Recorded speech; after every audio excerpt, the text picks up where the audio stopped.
Hello everybody. Hey, welcome to my channel. Let's paint a new portrait today. Okay, I have here titanium white, cadmium yellow, cadmium red, alizarin crimson, raw umber, and ivory black. Okay, let's see. Okay, hello C. Vanish, hello Eva, hello Eve, hello Rach, hello Jose Luis, hello Kyle, Keith, Monique, Sharon, Bob, oh, okay, hello Linus, Sylvia, Lime, thank you everybody for being here. Okay, let's begin. I'm gonna start using just bristle brushes. I got here a couple of bristle brushes, I'm gonna start using this one, and I'm gonna use raw umber. Okay, I usually don't use any medium. When I need to paint the background, that's when I usually some medium, and I use linseed oil mostly. Okay, let's see. I'm gonna just start with the overall shape. As usually I start with simple, straight lines to get the overall structure.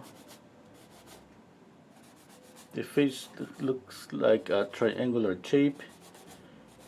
Yeah, something like that.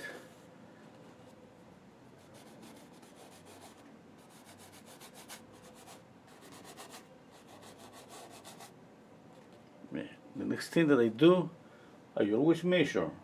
Okay, check out the Andrew Loomis method, and you're gonna see the measures that I use come from that book. Okay, from the eyebrows to the nose, from the nose to the chin.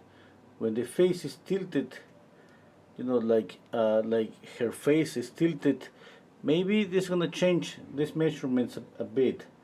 Okay, when the face is in the front view, this distance and this one is usually is pretty close to be equal. But in this case,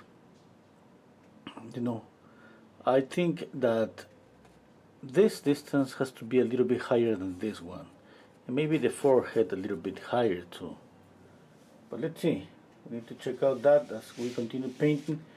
And the more I got on my canvas, the more I'm going to be able to check out those measurements. Okay, hello Intesar, hello Mukul, hello Bob, hello Cesarte. Okay. Hello Muki.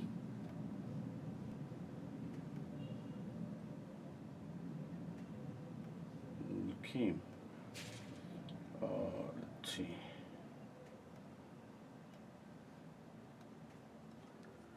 Okay. Now, next thing, the center line. I'm gonna just draw this pretty lightly. I'm comparing, and I think I have the overall shape. But I mean, it looks pretty close, pretty similar. I think I can just start adding some value here to the hair.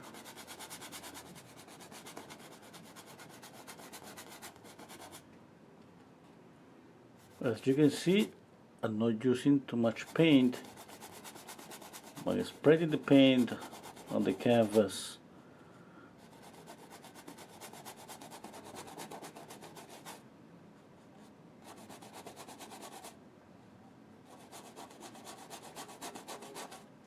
Okay, I'm squinting down my eyes and comparing. It looks pretty close.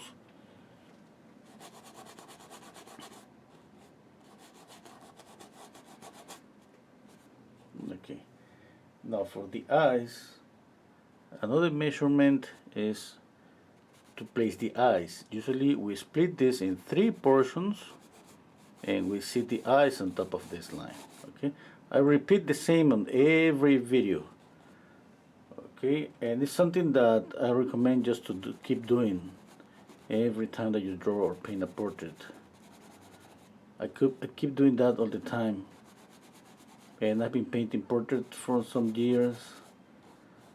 I don't feel like, because I've been painting portraits for some years, I have to kind of stop doing this.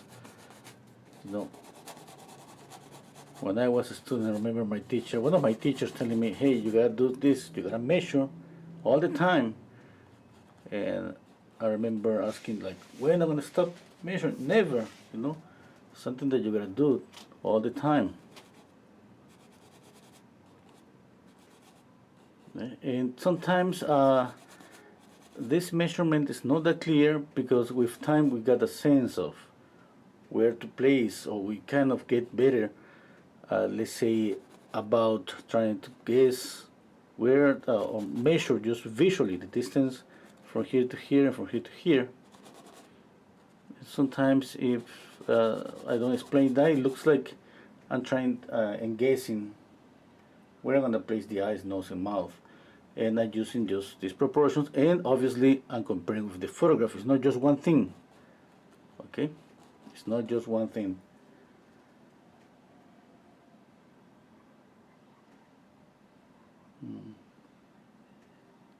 Oh, okay. Lime says the canvas is wood. Wood, like hard wood. No. This is a canvas. It's flexible. It's just cotton, I think. Hello, Terry.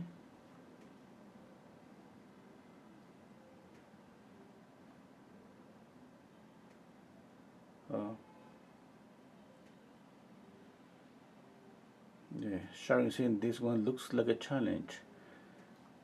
Okay. Yeah. Hello, Michael.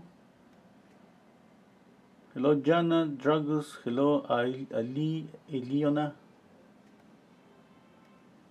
Okay, let's continue. Yeah. Speaking about this one as a challenge, when we don't have a lot of shadows on a photograph, yeah, I would say that this kind of challenging because this particular image I got so many midtones. Okay, if you click on the link to the photograph that I found on Pinterest, you're gonna see the slider. The photograph that you see on the screen is a bit darker. I have used Photoshop to make it a little bit darker because the original photograph is too light, and it's, it's not clear. I don't see so clearly all the midtones that we need, okay, to create volume. And maybe I'm gonna have something kind of between what you see on the photograph on my left and the original photograph that you see on the Pinterest. I think the difference is pretty clear. How dark is this one? I mean, it's not dark, but dark enough for me to see, the shadow here and the highlights on the forehead and the nose. Okay. Yeah. Now I'm gonna mix. Okay, I'm gonna keep this brush with this darker color.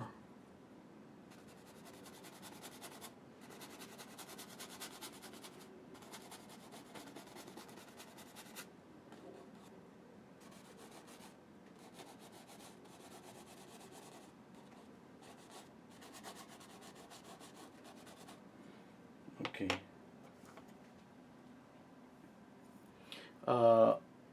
Let's see, midtones. I'm gonna mix orange, just yellow and red. I'm gonna knock down this orange with raw umber. I'm gonna add white. Now I gotta check out if the color is okay. Maybe it's too yellowish, reddish, greenish. Okay. Now I gotta check out where I'm gonna place that color, and that, I need to see the value. Okay. Now let's say this is a midtone. Okay, and you see on the photograph it's pretty clear where we see highlights. Okay, and around those highlights we can see the midtones. Okay, and next to the close to the midtones are just the darker midtones and then the shadows. Okay, I'm gonna keep this color here. I'm gonna mix a lighter one.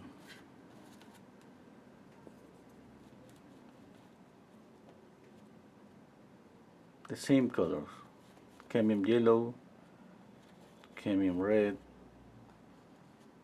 and raw umber.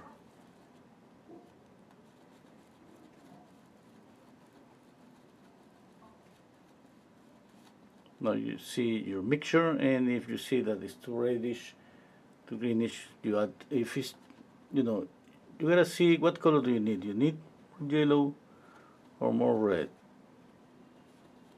We don't have more colors here, it's just about yellow or red. Or if the mixture is too saturated, then you're gonna need to add more raw umber.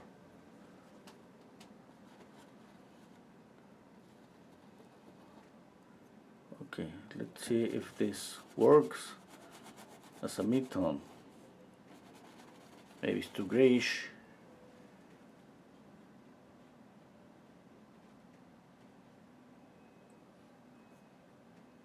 Okay.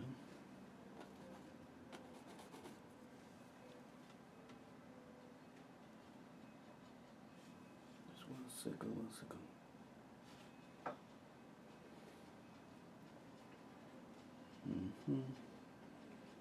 Okay, I think that's okay.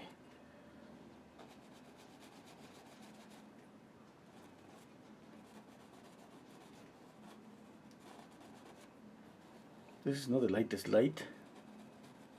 I mean, this color is not for the highlights.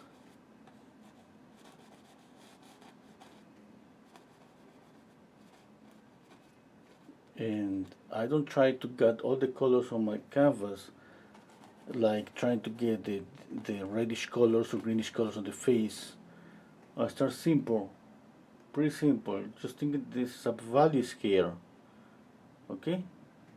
Just for something, let's say an object that it just has one local color, and I'm just gonna mix 3 or 4 values to get this local color, and to get the roundness, just getting that value scale. Okay. Hello, Chris. Okay, let's see. What is the background color? I got a question here. This is acrylic. I prepared this with cadmium orange and ultramarine blue, and just add a layer. It's just acrylic. Usually I do it like 10 minutes before the live stream.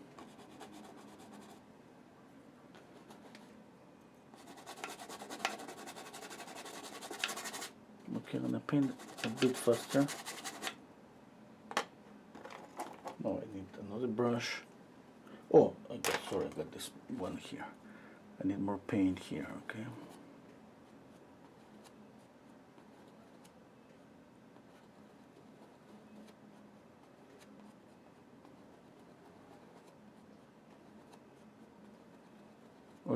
Okay, keep an eye on how simple is this color. If you don't wanna even mix yellow and red to get an orange, you can just use cadmium orange.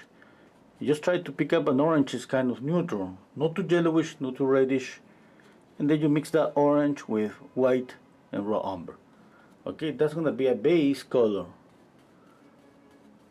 Okay, closer to skin color. Closer enough that you're gonna add more colors on top, and you're gonna get really close to a skin color. Okay, it's not like it's the same process always. You can just start adding, like right now, a little bit of, let's say, a little bit of more red here. I'm gonna start just putting the red on the cheeks. Okay, because that's what I'm going to do at some point. No, somebody maybe wants to start that. That's okay. You know, I try to keep just an order on the application of the color. That I just try to keep it pretty simple.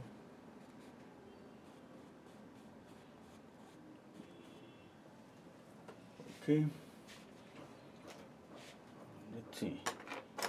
I got two values, two brushes. Okay. If I pick up another brush, I can just mix a lighter color here. What about just white and yellow?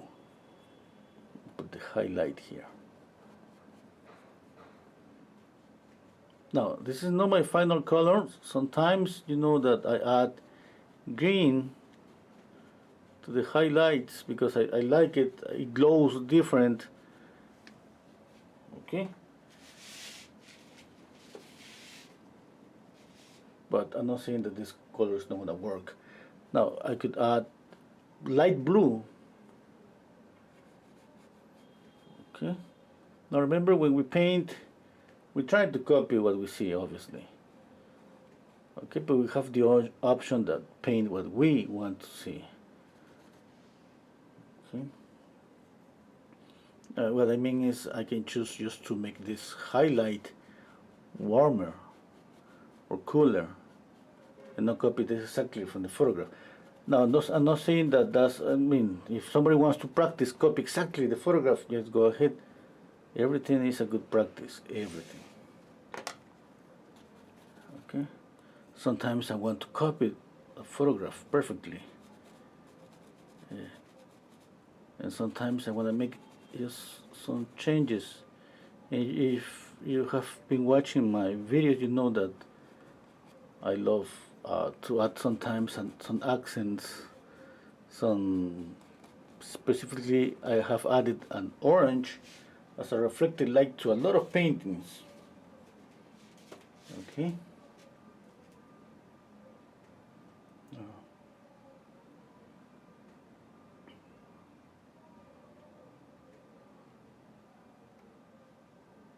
Okay, let's see.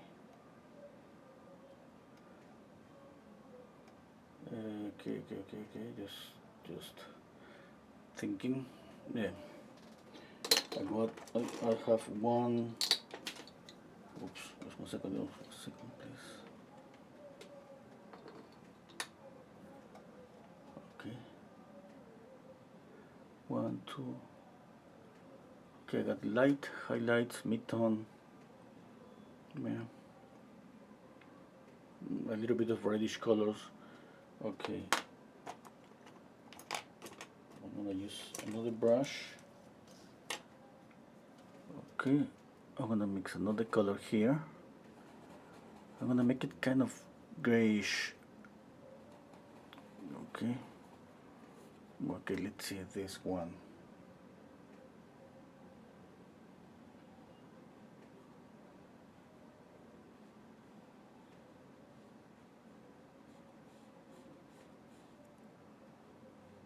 This is just raw umber. Okay, and cadmium yellow. Now you gotta be careful about pigments. Maybe you have raw umber. This is Rembrandt. Okay, I have raw umber, which is Rembrandt, and the other one is Winton, and I got different effects with this one and this one. This is Rembrandt. If you use this one with yellow and white, maybe you're gonna get something at least slightly bit different from this color. And if you use a different brand, yeah, that happens from brand to brand. Okay.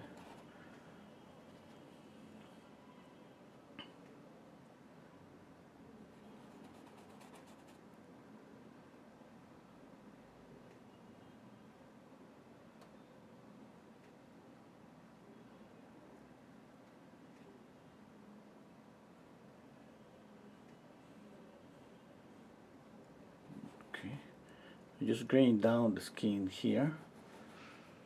Now, it doesn't mean that this color is going to stay here, okay?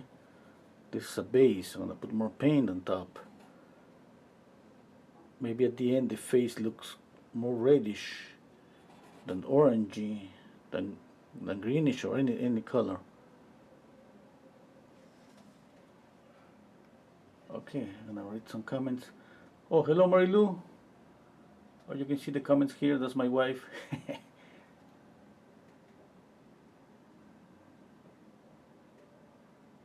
Oh, Lime is saying also the painting is coming along very nicely. Oh, okay. Oh, thank you. Hello, Adler. Have you done Venetian style of painting before? Doing a grisaille first? Yeah. I mean, as a matter of fact, you know that I have a Patreon account. You know, we paint alone, and we painted some grisailles, maybe 3 or 4 times. Yeah, pretty nice. Okay, the effects that you got with glazes, because we glaze when we paint a grisaille, we glaze a lot, and that's amazing. Kyle Pittman is saying watching at work, so I can't have volume turned up. Oh, sorry. Hello, Ben. Yeah.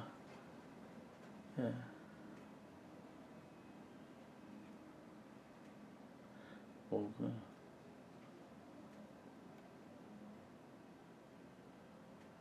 Hola, hola Miriam. Hello Anna. Hello Toba. Hello Khalid. Yeah. Okay. Now I like this color, this greenish color. I like it personally. You know, I know that I don't see this color. It's not so clear on the photograph. But I like it because, you know, I got a nice combination. Look at this greenish and think that this is going to be next to this reddish. And that's going to create a nice harmony. It's going to make this reddish just glow a little bit more. Okay? Now, we can just, but we got to control it, you know, because one thing that I'm sacrificing right now here by just seeing this, because I want to see this color here, is that I don't have the shadow. The shadow is darker. Okay, I'm going to add more raw umber, a little bit of white, yellow, and a touch of red. Okay, that's going to be the shadow here. I don't want this shadow to be too reddish. Just there, next to the, you know, the cheekbone, and then I'm gonna make it a little bit greenish again. I'm mixing black, ivory black, and cadmium yellow to make it greenish.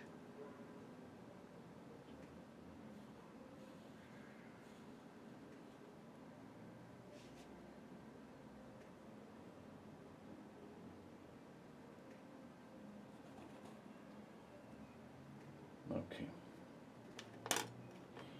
Check out mid-tone. This is the mid-tone here.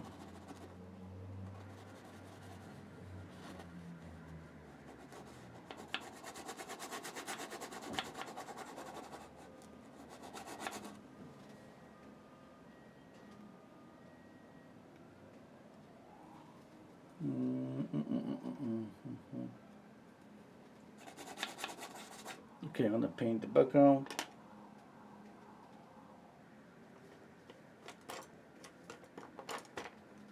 I have a fan brush that I used to use, this one, I like it. And now I'm gonna use a little bit of linseed oil.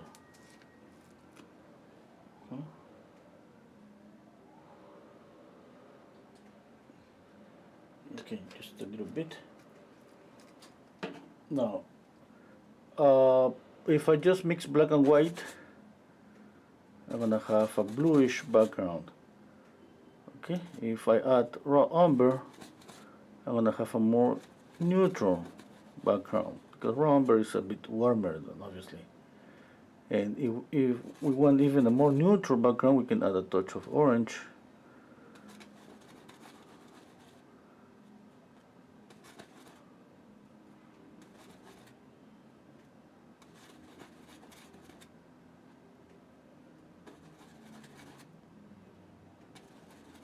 Okay, now some linseed oil.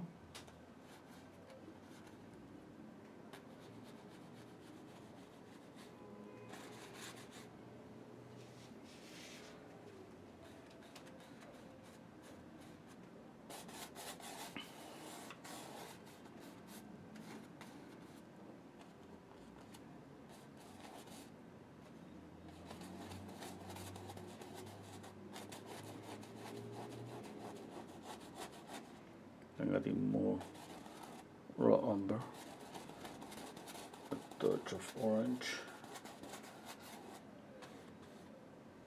more linseed oil. Feel free to ask me any question.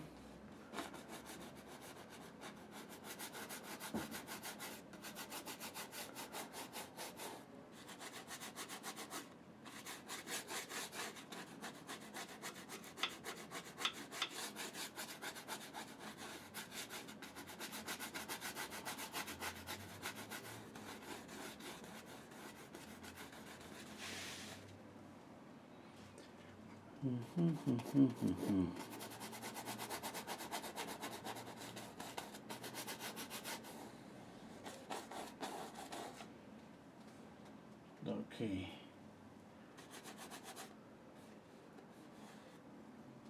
Let's see. Okay, I need to paint now the hair because I want. Okay, I like it this color. I like this brown, but I need to make it dark. I need the contrast. Yeah. Lime is saying you get blue from the black. Yeah, you know, every black color has a little bit of blue, and when you mix just black and white, you got the bluish gray. Always. Intesar is asking me, may I prime the canvas with acrylic? Yeah, I mean, gesso is kind of acrylic. You know, gesso is one way to prepare the canvas, and the other way that's using paint to paint your house, but you know, satin is kind of shiny. And hey, Bob Drinkwater is saying, don't forget to press the like button. Yeah, please don't forget to press the like button. Yeah. That's why when you mix black and yellow, you got what? Some greenish color. There. Oh, Sylvie saying yes here. Black and yellow, dark green. Okay? Yeah.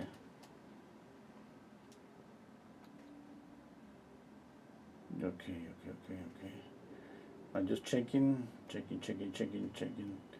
comparing. Okay. I'm gonna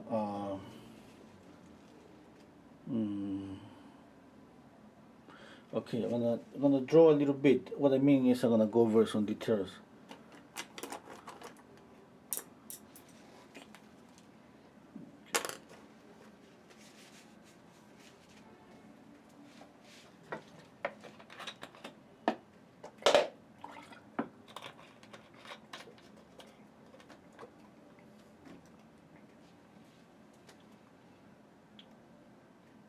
And you know, my wife just is here. She just dropped a comment.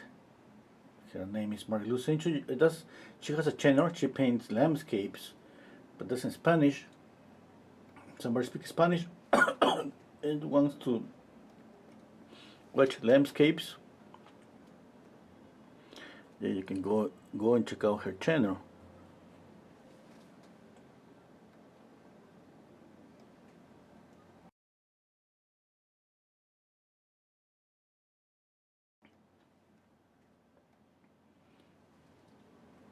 Okay.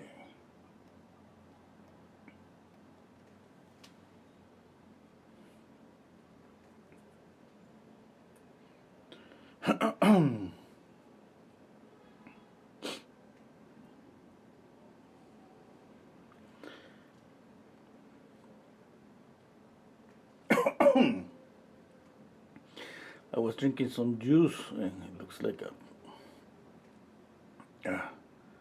some seed or something got stuck in my throat.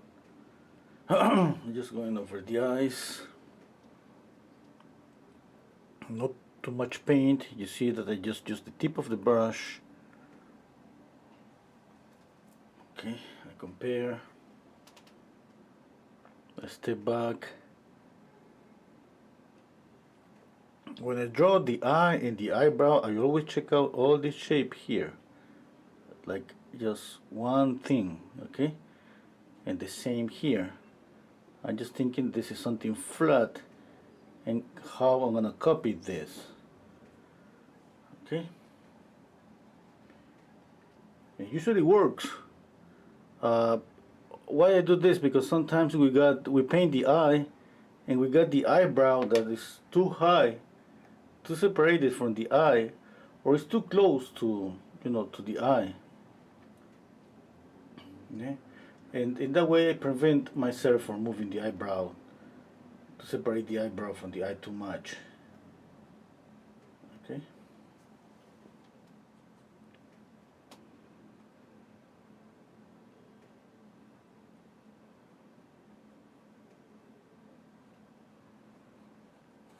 Then you're gonna see that's easier to block in. It's just the same that I do with the whole face. The blocking stage. What I do is this. Just some blocking.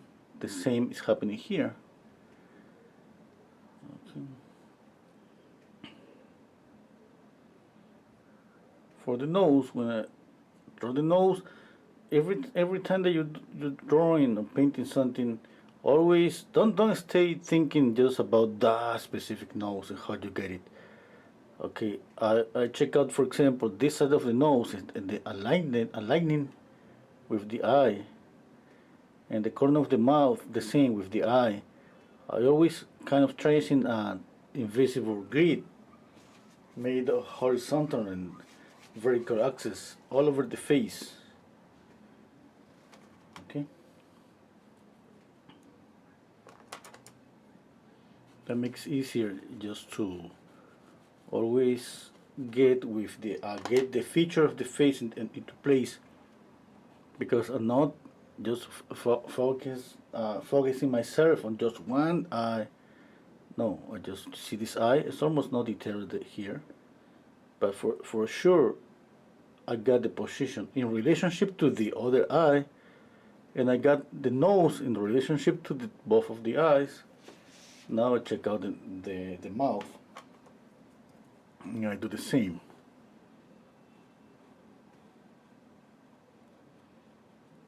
Okay, I'm squinting, thinking about the mouth, just like a flat shape.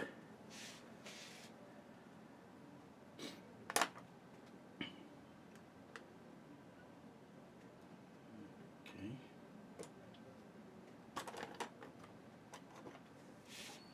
Okay, I'm gonna work on this area here.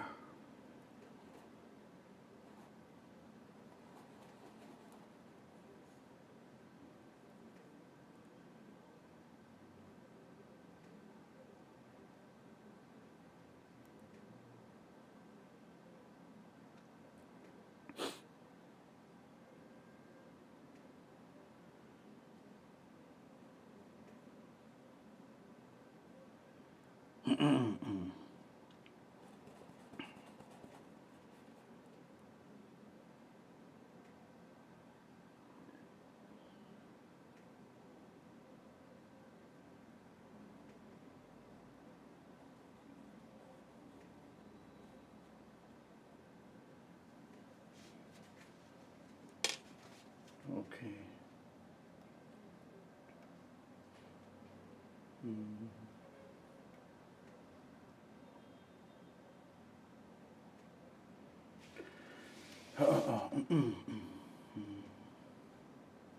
Oh, hello, Kairos. You always oh, thank you. Do you like Loomis method? Yeah, I like it. What do you clean your brushes with? Just turbinoid. The one that you buy on a hardware store.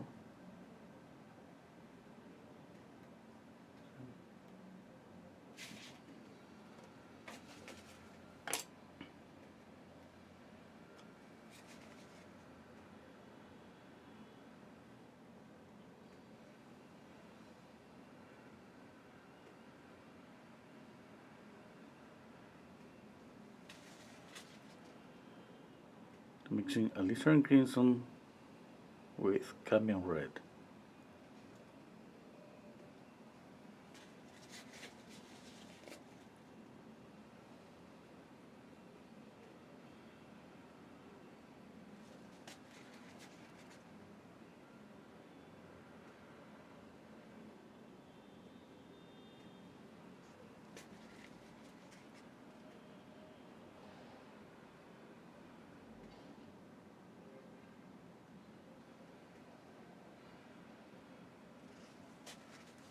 Okay, I'm going to add more red to this color here for the nose.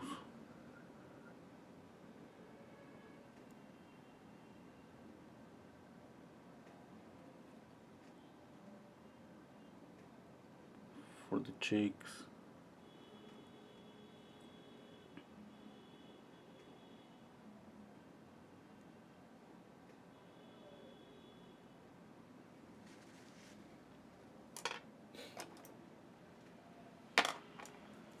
Okay, let's see the mid-tone. I'm gonna knock down this mid-tone a little bit.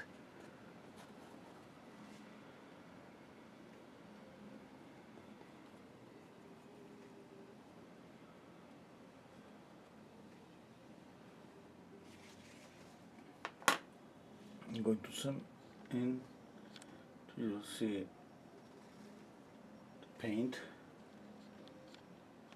You can see some areas that I don't have paint. We can see the canvas here.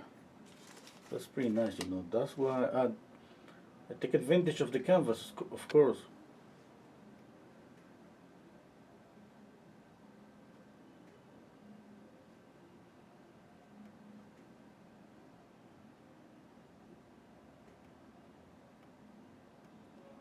Okay. Okay, let's paint the hair. Just thinking, okay, I'm just pausing to think. To compare. Okay.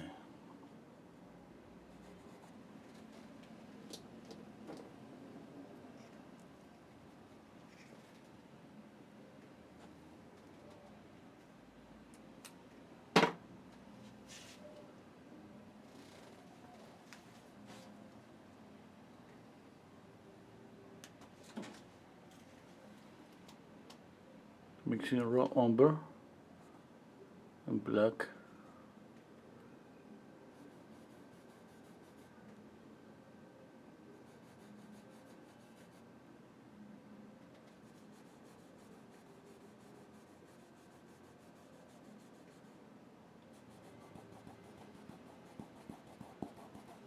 Okay. Stepping back, I want to see.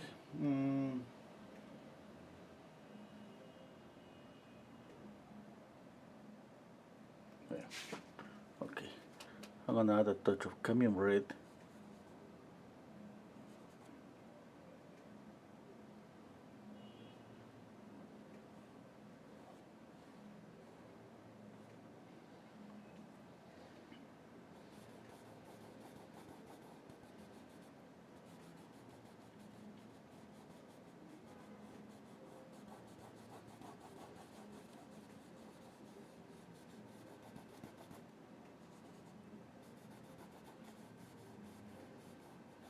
Okay.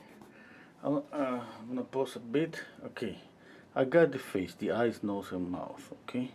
I start to add a little bit of reddish colors on the face. We know that the chin is reddish, cheeks, and eyelids. Okay. Now I think I got the values. Okay. About the highlight, I'm gonna add more color. About contrast, I think that's pretty good to have this dark shadow. Okay. Now I gotta start thinking about edges. Okay. Yeah. And let's see. Okay. I'm gonna just have a sharp edge here.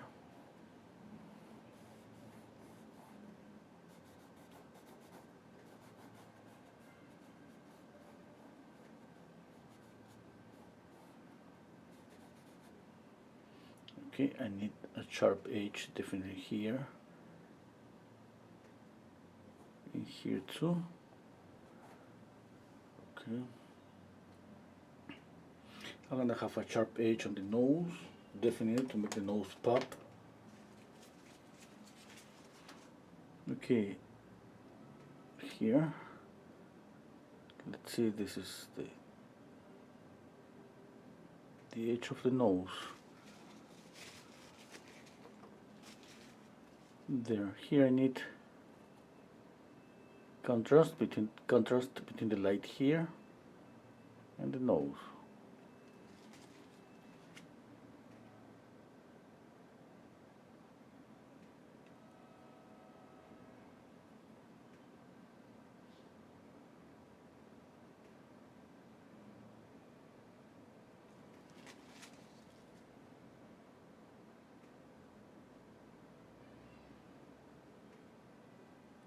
Another thing, I need to saturate the shadow here on the nose, the cast shadow from the nose on the upper portion of the mouth, because I need some transparency. We need some transparency there.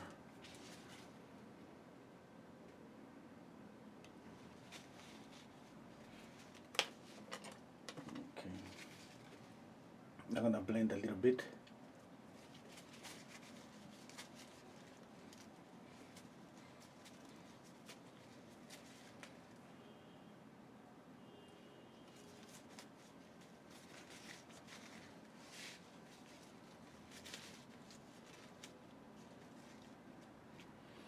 Okay.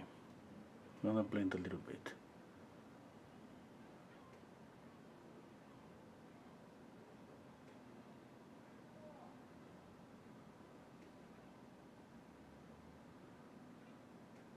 Oh, I got a question here. Oh, comment. Don't Christopher saying don't overthink. Just paint and just guide this as tool, not as rule. Okay. Yeah. Yeah, pretty nice. Yeah, maybe I got used to too much about measuring and comparing a lot.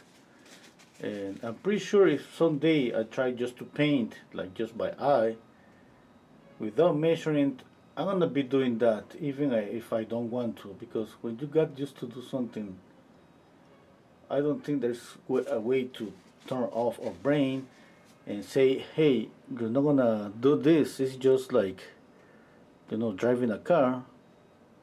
Man, there's no way to turn off that. It becomes a second nature, automatic. It becomes we create a muscle memory by repeating the same thing again and again, and that happens with painting too. Now, if we want to break that completely, that would be being so creative, but being so away from a realistic painting. But if we want, if in some paint we paint realism, even that maybe is not like a photograph, is a little bit different. Anyway, the rules kind of apply for everybody. The same rules about color theory, perspective, edges, all of that is, that's my opinion, okay? That's my opinion, because maybe somebody can say, no, I completely intuitive. And that's something that, came to my mind the other day, because I heard a painter on a podcast. I don't even remember the name, but this guy was saying that he painted just what he wanted to paint without even thinking about that, without even just stop to analyze what he was doing. He basically was following his intuition. And then when he was asked about his formation, he said that he has studied like 5-6 years in the School of Art. And I mentioned this before here on the live. And when you study that much, okay, with that much practice, definitely you leave almost not a space for intuition.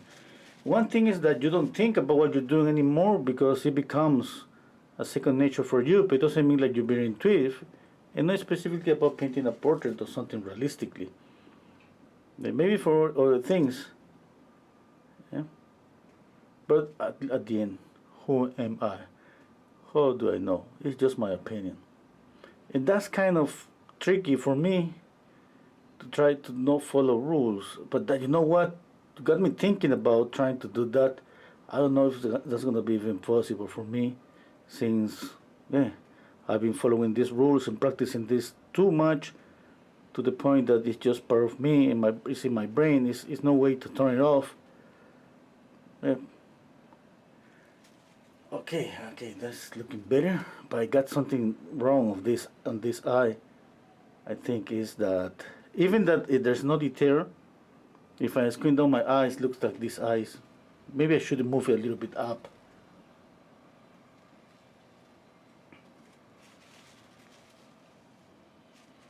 Yeah.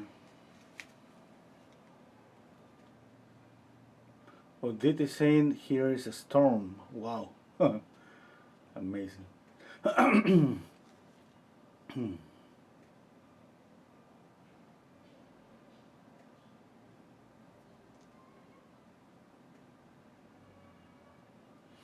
Okay, okay, okay. Okay, just thinking. Anna is saying, why red on nose? Oh, okay. Liz is saying, give up smoking, Renzo. Because I'm coughing. No, I was drinking, a juice. It's not completely clean, It's a homemade juice, and I got something stuck in my throat, and that was starting to cough. Hello, Kathy. Saying hello from Pennsylvania. Your videos are so helpful. Oh, thank you. You having problems painting blonde hair on a toddler.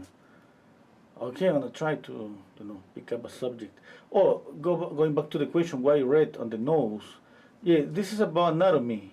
On the face, we all have some areas that we have more blood, and that's pretty clear when you see somebody just has been crying, or if you scare somebody, you're gonna see the red on the nose, the cheeks, the chin.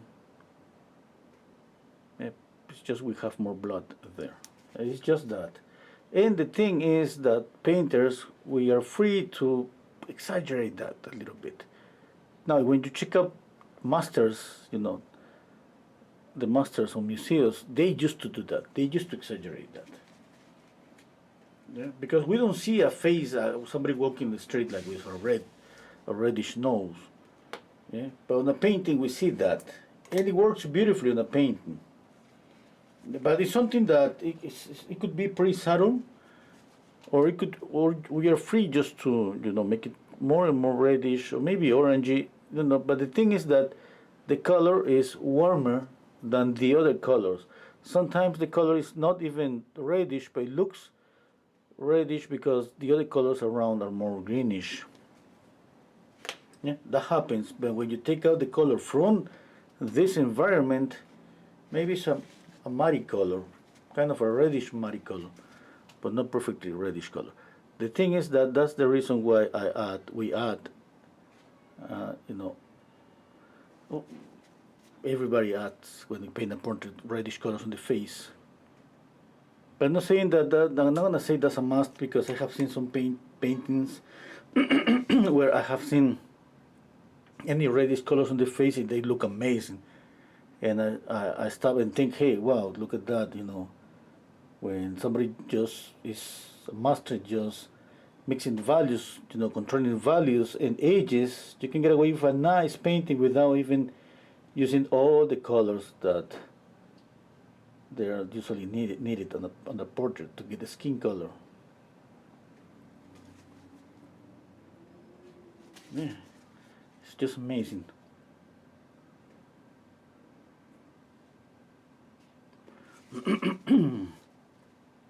I'm drawing again. Add a little bit of this lighter color for the white of the eyes.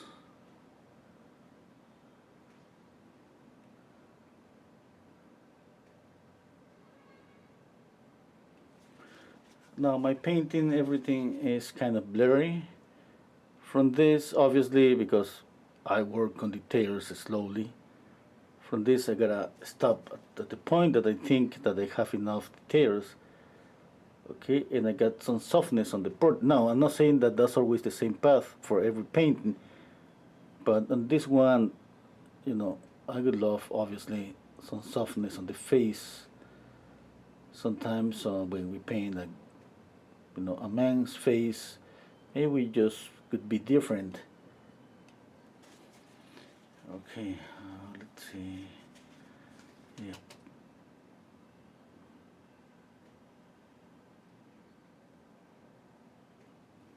Oh, let's see some comments.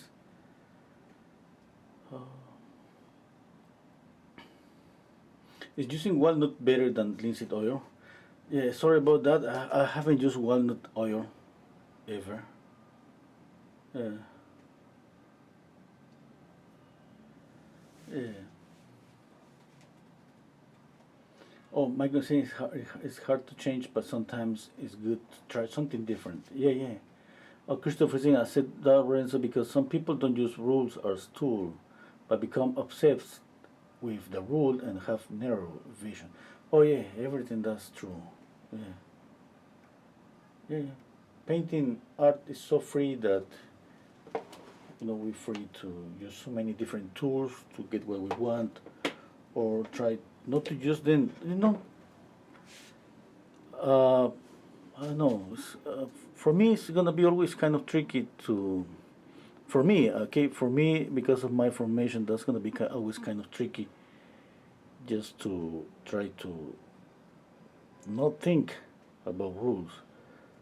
One funny thing is that at some point, I thought that, okay, because somebody when I was just painting, like let's say 10 years ago, more than 10 years ago, somebody asked me something about obviously the painting process, and I was like, oh my God, I didn't know how to answer to that question, and I thought, I don't know that, or I just kind of by practicing, it becomes a second nature that kind of forgot the roots of that, the beginning. Yeah? And that was the answer. And at the end, what I did, and at the same time, at that period in my life, I started to teach. And when I started to teach, uh, I did realize that I needed to answer some questions, even some basic questions that I didn't know how to answer them. And I remember one of my friends that he was a sculptor, pretty sure he's a sculptor. He used to make some demos because he was pretty good. But he was like, don't ask me anything because I don't know how to explain how I do this.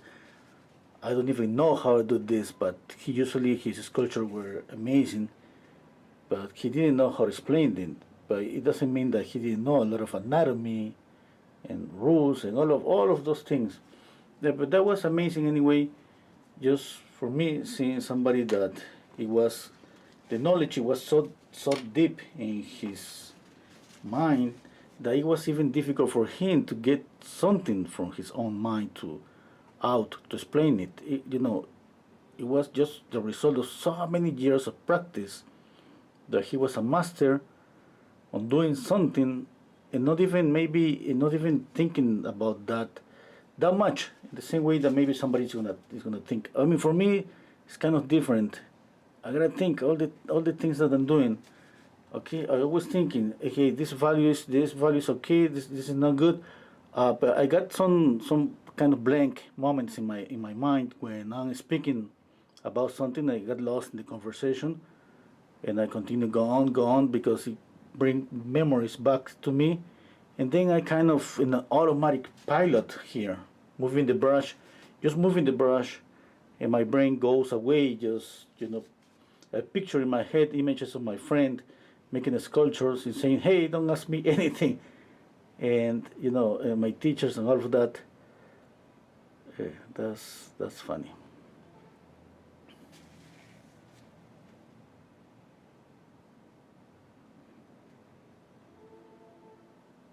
Okay, I think I gotta move the mouth a little bit down. I'm gonna soften the edges here first.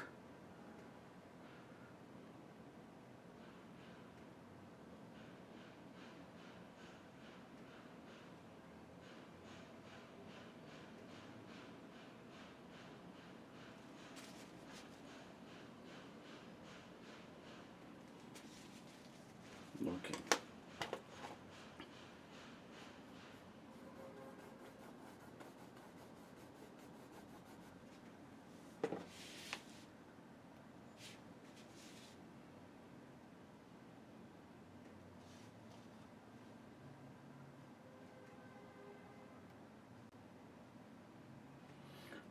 Hola Leonidas. Hello Joan. Well, thank you Joan. Thank you Anna. Hello Nikki. Okay.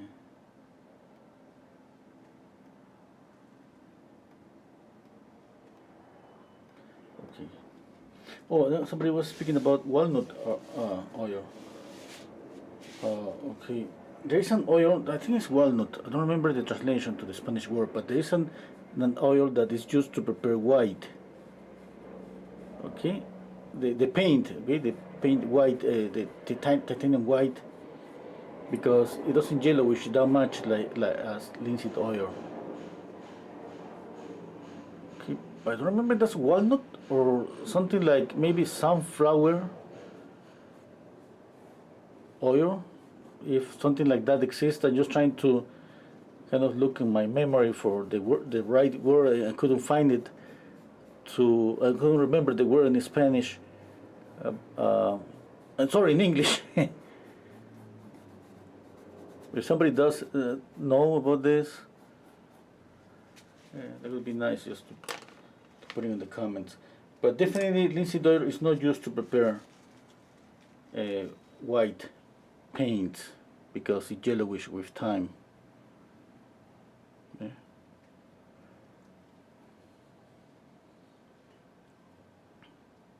Yeah, but because of one of my patrons that she's been studying painting for years, she showed us once a chart of colors that he has been trying out just to see the mixtures of all of that, and that was amazing that he had a chart of whites that it's been like 10 years old. The thing is that you check all the whites, and the only white that is not yellowish, all of them with the years ended up yellowish, but just one of them is not yellowish, and that was Permalva.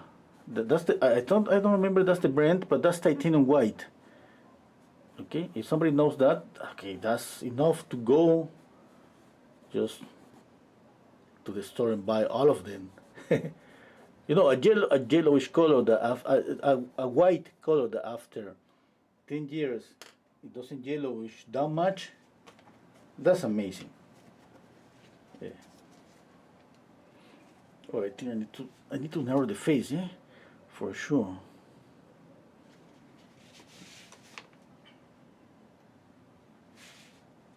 Yeah, or maybe it's just the shadow here.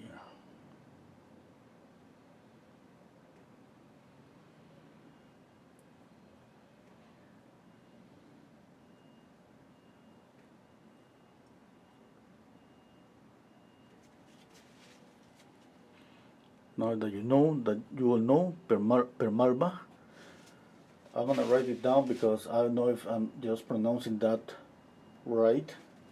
I'm gonna write it down here.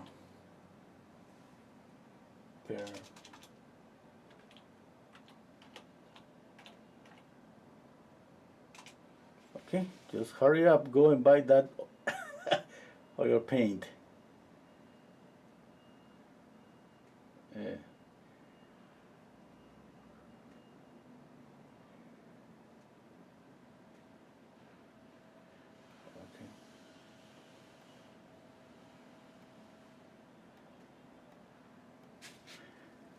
Yeah. The funny thing is that I was keeping that in my head, like I'm gonna buy that Permarva, you know, because yeah, that's who wants to see their paintings after I don't know 4 or 5 years and see that become kind of yellowish. Maybe for some paintings they're gonna be pretty nice, you know. It's just the color it's warmer a bit after years. It's like it could be even a nice effect.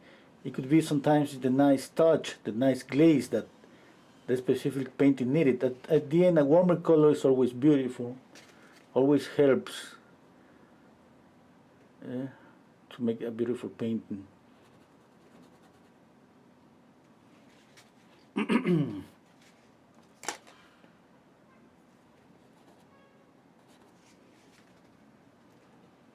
But anyway, I went to the to our store like a couple of weeks ago, and I forget to buy that.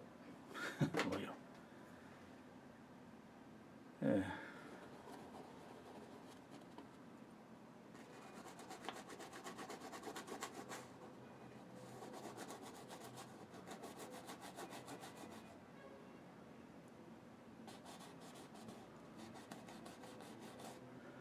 I don't know if I'm gonna copy the neck just like that. Is this perfect curve? For some reason, for my eyes, it doesn't look natural. I don't know why I would expect a neck like going like that and then turn.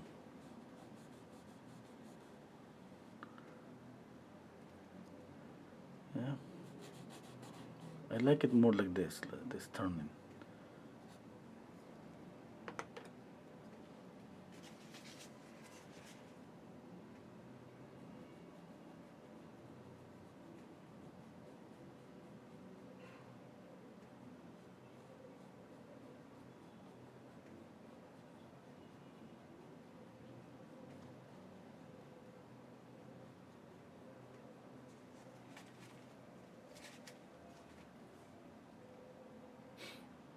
Okay.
Okay.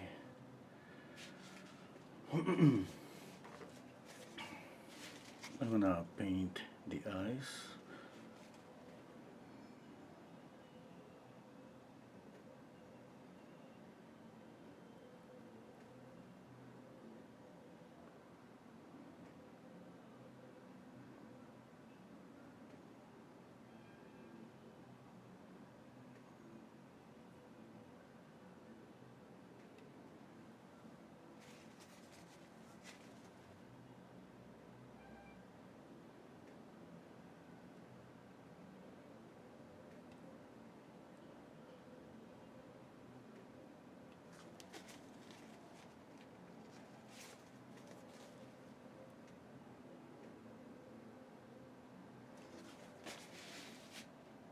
Okay, I need to step back, check out.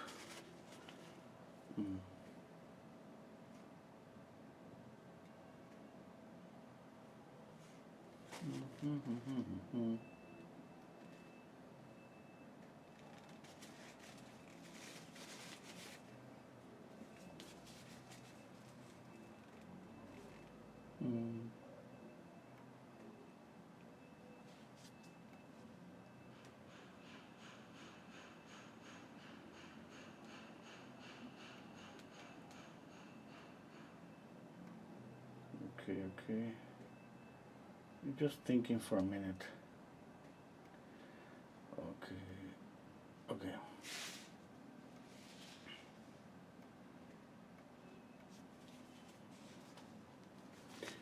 Let's see.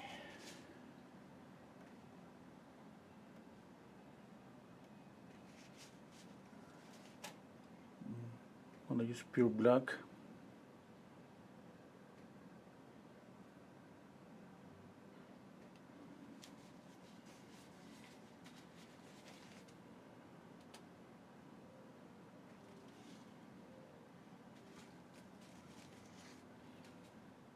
I got cadmium red and alizarin crimson here.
Okay, there's a green that I love, this crown green.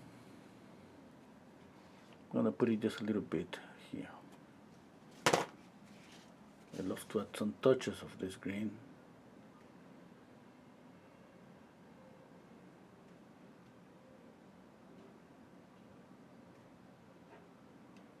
It works pretty nice in some areas. I love this crown green, especially on the highlights. You know, the more oranges the face, the more this one works, with a lot of white obviously, and highlight there. It works pretty nice. Okay, it makes that highlight glow. Remember, it's not because it's lighter, obviously, because it's greenish, and all around is kind of obviously orangey, reddish. Yeah. Cool color, the green, and the nose is warmer, and that creates a nice contrast. You can just put it in more places, like for example here. I'm gonna use a different brush.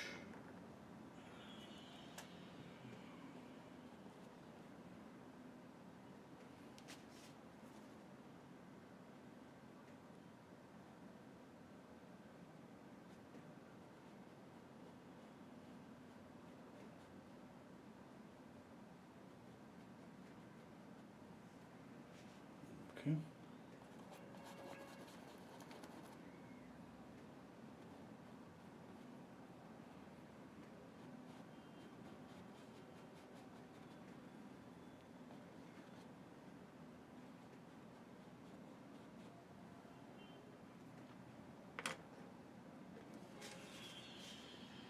Now I'm gonna mix black with alizarin crimson.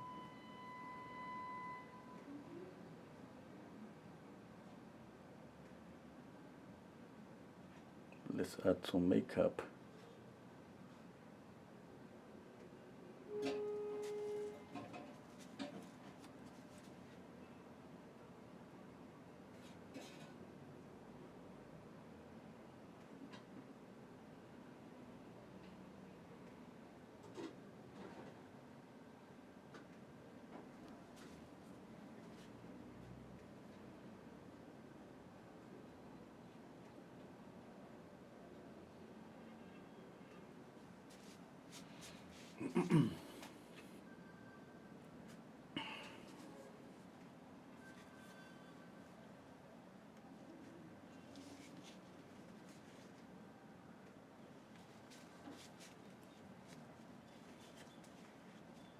Okay.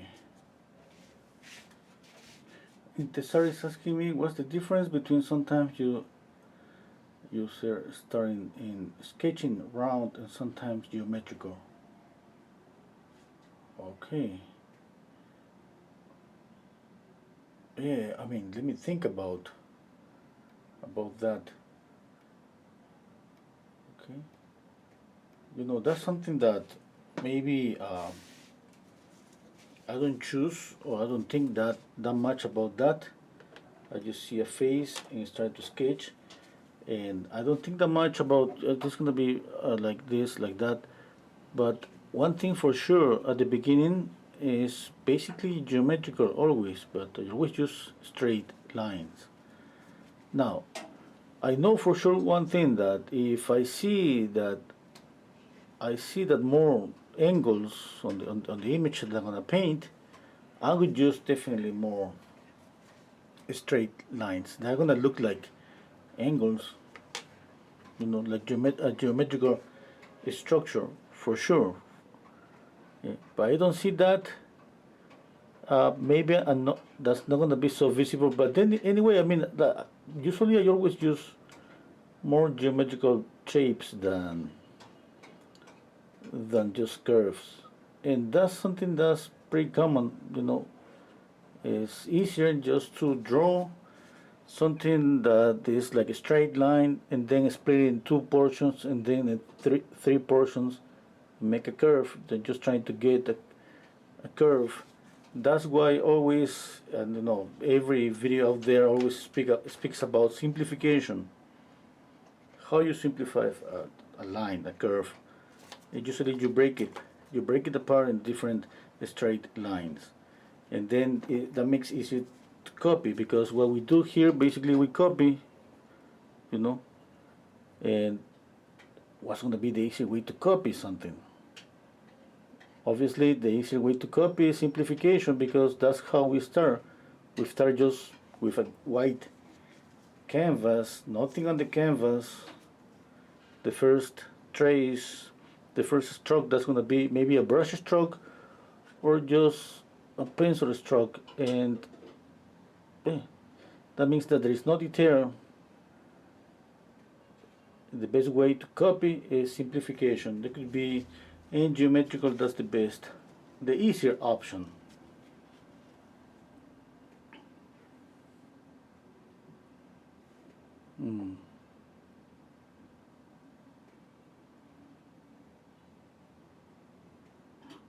Making this darker.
Let's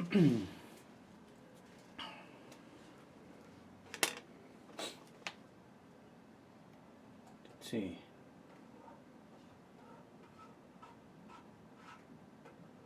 She has a shape of, of an ice cream cone. Oh, yes. Eh,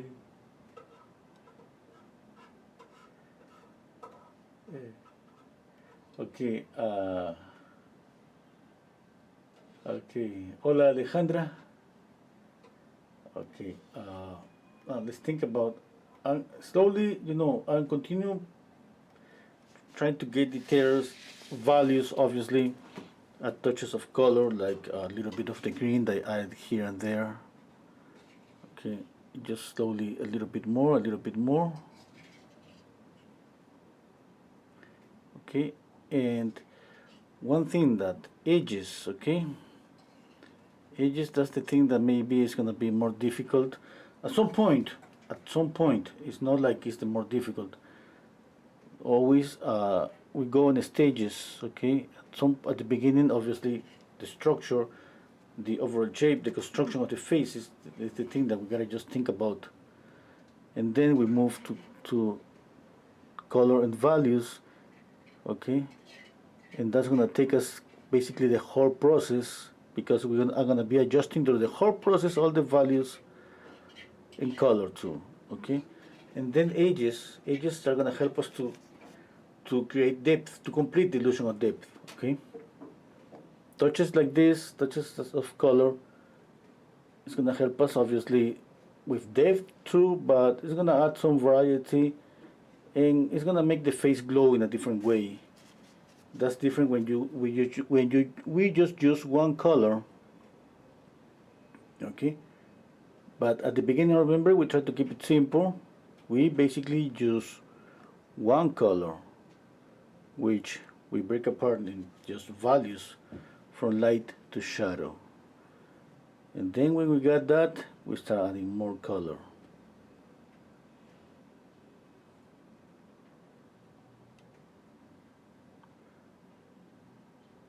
Okay.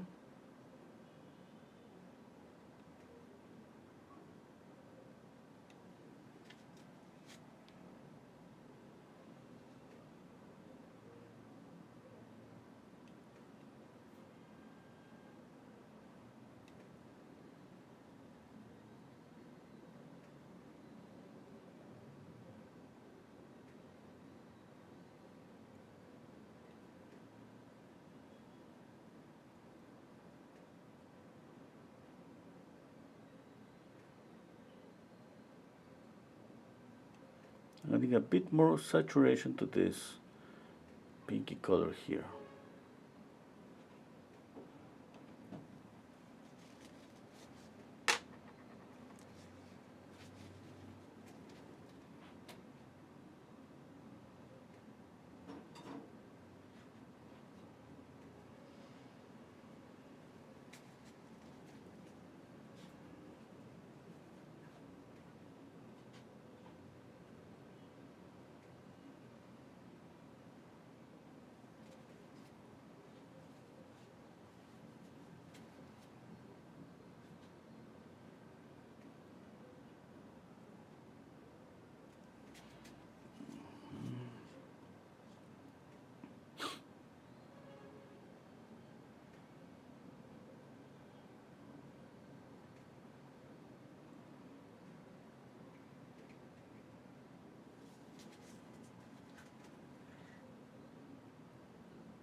Mixing alizarin crimson and raw umber. I'll try to have a sharp edge here. Okay. More alizarin crimson and to get the mouth.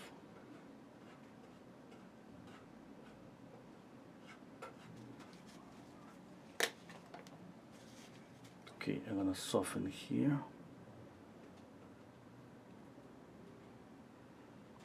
Here.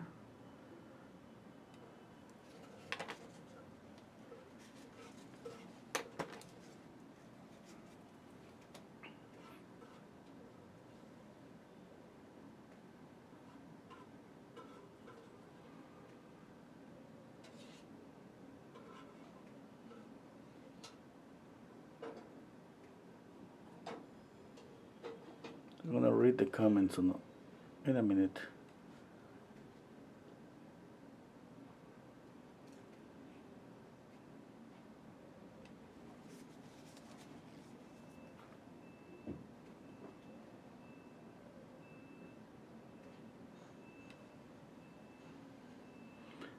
I think the highlight gotta move the highlight on the nose a little bit to the right. Yeah, something's not okay there.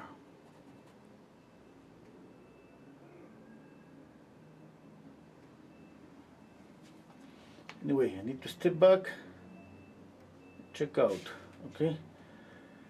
Okay, what do I need to do? Whoa, I dropped all my brushes, too much already. Oh my God, too much. You know, that happens when you work a little bit closer to don't realize about the colors. And I think ended up having this too reddish.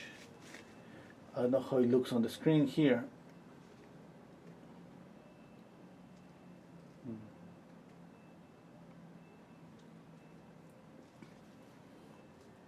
Oh, Nikki saying, Renzo, do you ever use a touch of a neon color? I have fluorescent orange I use on the Chinese lantern painting. Okay.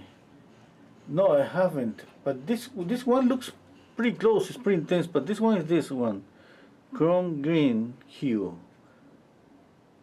Maybe it looks brighter on the screen because of the light. Who knows? But it's not neon. But you know what? I would love. Maybe I'm gonna try. I'm gonna see what color I could use. Yeah, why not?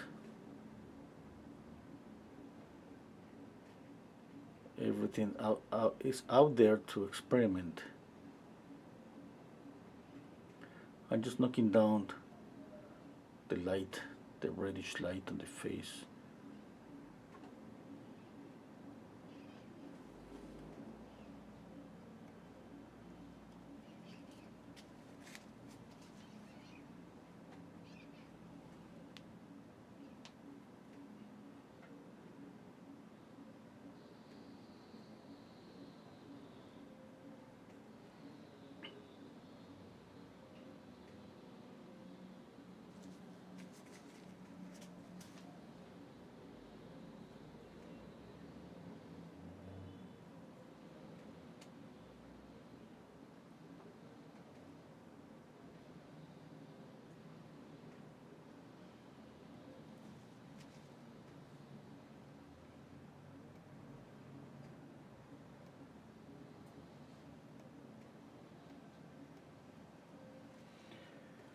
Okay, let's see.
Kind of tricky.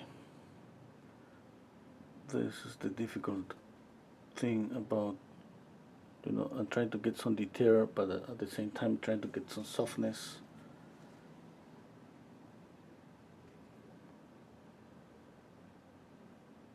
I need to lay down some brush strokes, they're kind of sharp, and I lay down the brush stroke and I soften it to try to get to the point that it shows the form, but it's soft enough to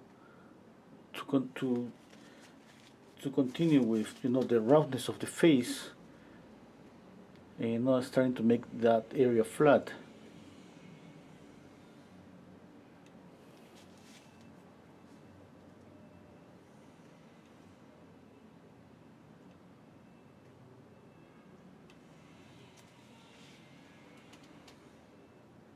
Here, this portion that goes to the tear duct is always lighter, and we can choose to make it reddish here. Okay, I'm gonna zoom in to show you that.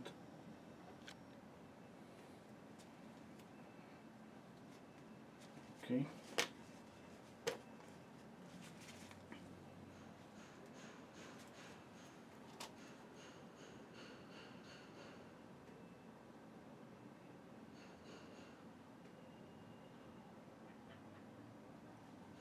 I'm trying to soften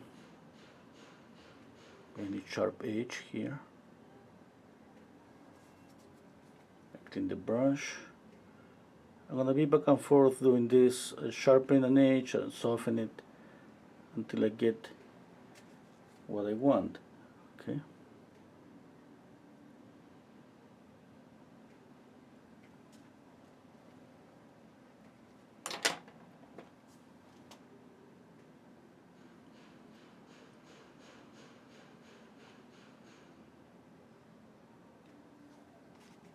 A little bit of a highlight, and highlight too.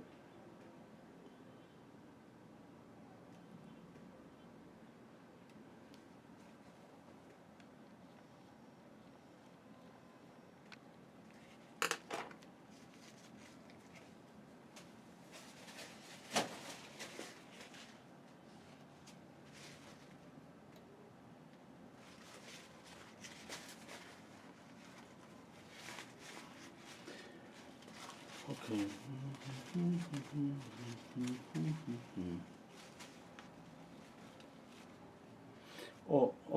Oh, thank you, Andy Williams. Sylvia saying, do you use sometimes gold leaf for some details that you wore? Oh, no. No. I have seen, I think it's amazing, but no, I haven't used it. I will. Well, who knows, at some point. Who knows, maybe not. But I have seen some painters that use this gold leaves, and they look pretty nice, they look pretty amazing. Yeah.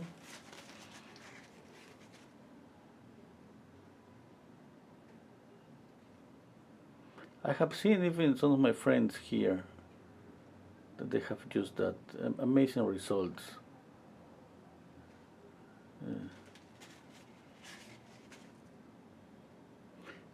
Obviously for the background,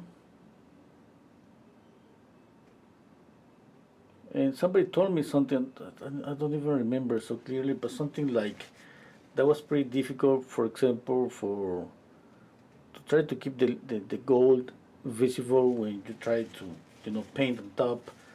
And sometimes painting is a process of putting more paint. We retouch painting by adding more paint, and if you do that, and imagine you add a lot of gold on the paint, and all of a sudden you, by retouching and retouching, maybe you get rid of the gold. Who knows? I mean, so many things could happen.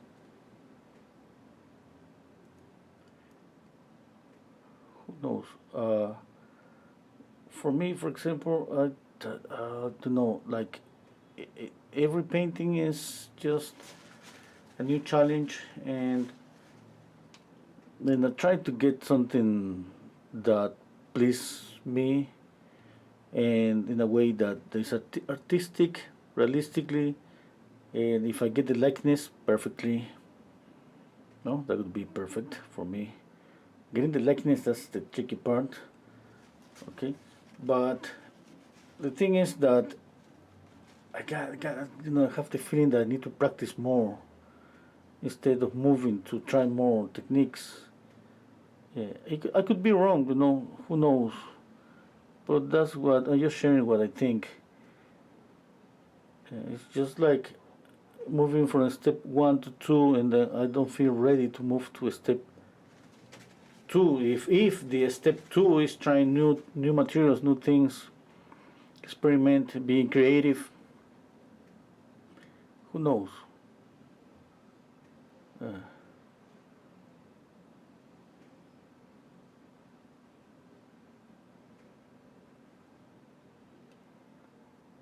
Or maybe I just excuse just to continue painting portrait after portrait because I just love it. Just that, simple as that. Eh? Let's see.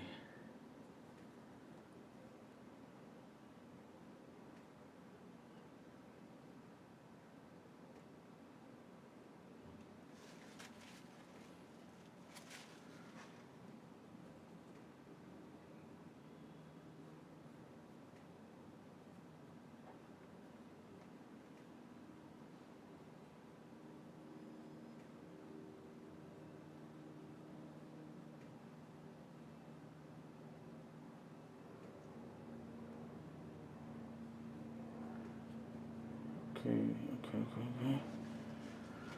I think I gotta move this shadow, or I mean, add more of this shadow here to narrow the face.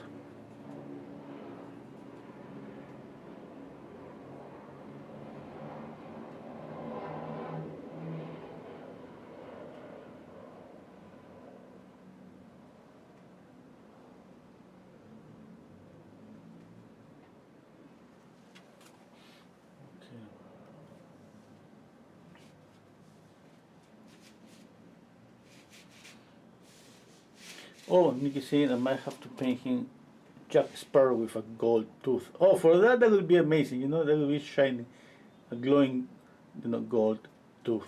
Yeah.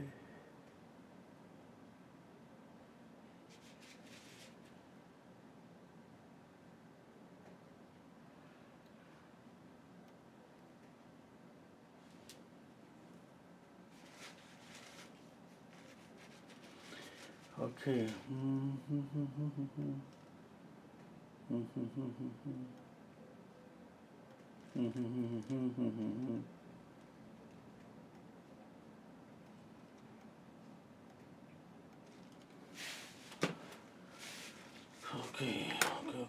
Just trying to find the right balance between softness and detail. And just thinking about the mouth and how I want to get the this light here, but at the same time don't have a sharp edge, any definition on the bottom lip. Yeah, I want the softness that is from the lip to the skin here. It's pretty easy just because we love details. We all love details. Just because of that, it's pretty easy just continue painting, and at the end have a really sharp edge that's gonna show pretty clear, obviously, where's the lip. Okay, and I like that. We all love those details. The tricky part is just to stop where you see detail and you feel the softness of the skin that is turning everywhere, that there is not a sharp edge. Okay, we can have a sharp edge, for example, maybe here.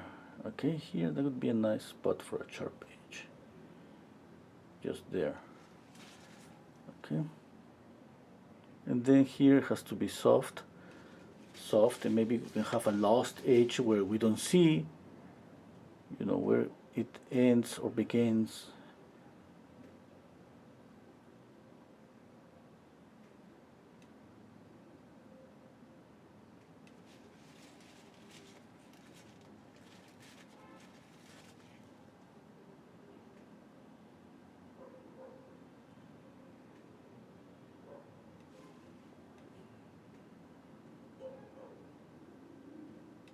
Okay, I'm trying to get the roughness of these areas.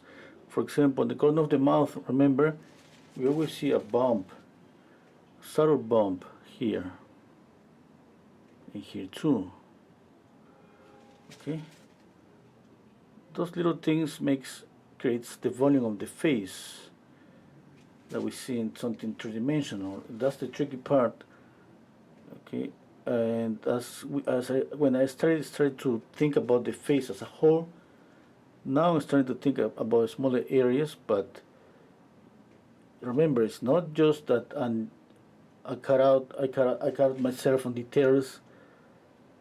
Okay, trying to represent every detail to get the likeness. The likeness is something that goes slowly as we continue adding values, adjusting the values, adding more color, and working on edges. Okay. And if somebody wants to add texture, like this one, like this brush strokes here, you know, that would be a plus. That would be something more that we gotta pay attention to. But texture is beautiful. You know, the beauty in painting is on everything. I think is on having a soft painting and a smooth out everything so carefully, or in having some texture on the canvas, some really loose brush strokes.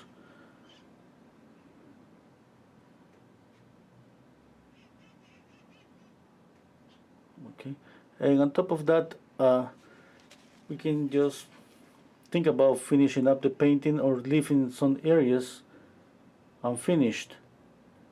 That's pretty common, you know. Add something something special to a painting, and obviously see some area that's unfinished versus an area that's finished. That creates contrast. That kind of creates some kind of movement. Okay? Because when something is unfinished, that means that there is no detail. That means that there is no sharp edges, or it could be sharp edges. Yeah. Thinking that twice, it could have some sharp and soft edges. But basically, when we think that something is unfinished, we think that something is kind of blurry or kind of abstract, no definition, no detail. And I have seen so many paintings, so many painters just mastering that balance between having some areas of the painting unfinished and some other areas with a lot of details, and they balanced that out amazingly.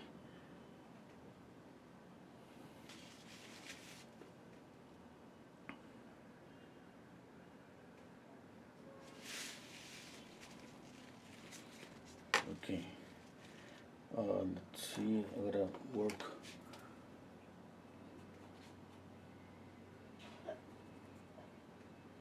Here, a little bit of black and yellow to have some greenish color.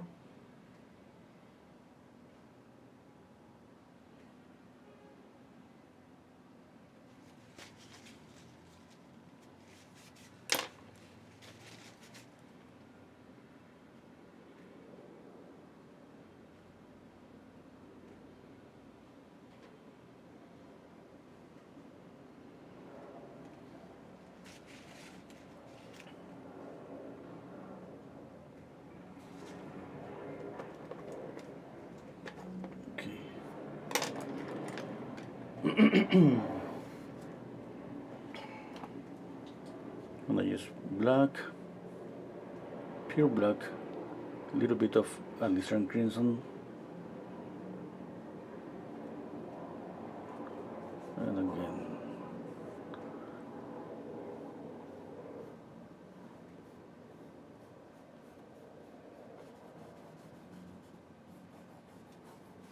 Obviously, on this painting, since you know the top of the head is too high, I can just do something like this. Got the softness here, sharp, sharp, sharp, soft. Okay, I'm trying to balance these things on my painting.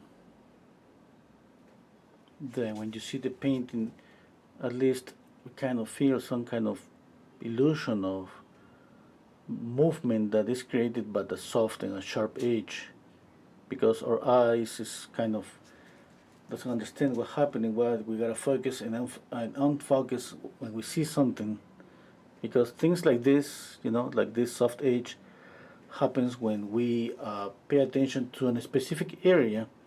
Like if I tell you, check out the nose. All around the nose is kind of soft. We cannot pay attention to two things at the same time. That's why we step back to see the whole painting. Yeah, but when I'm working on the eyebrow, for example, that's impossible for me at the same time to see the eye. I gotta step back. That's why in every step that I take on doing a painting, I always work a little bit on one eye, then I move to the other one, a little bit here, a little bit there, a little bit on the eye, a little bit on the eyebrow. I don't stay that much in one area, and that's for the same things. I gotta just paint a bit, step back a bit, and try to see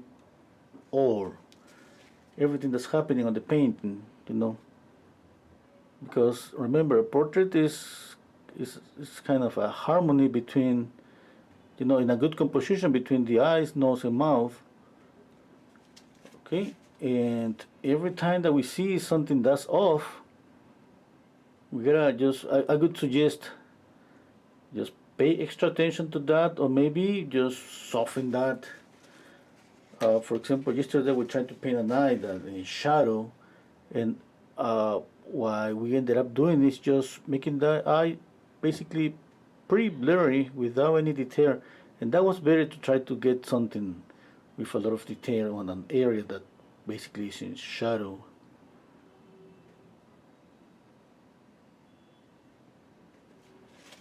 Okay, let's see. I'm gonna just soften this edge.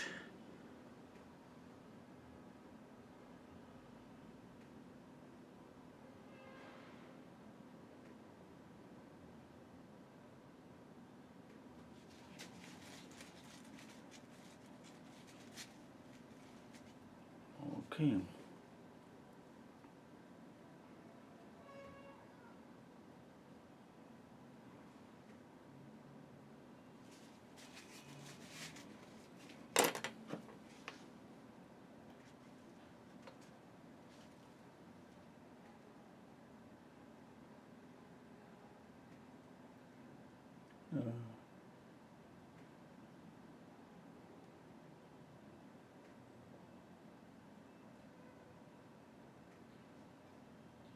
Okay, it says Grace is painting near the airport today.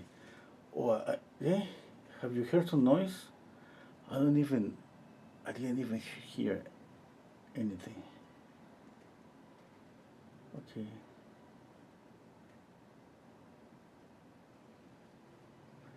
Oh, Anna is asking me, what do you think about the varnish, spray varnish?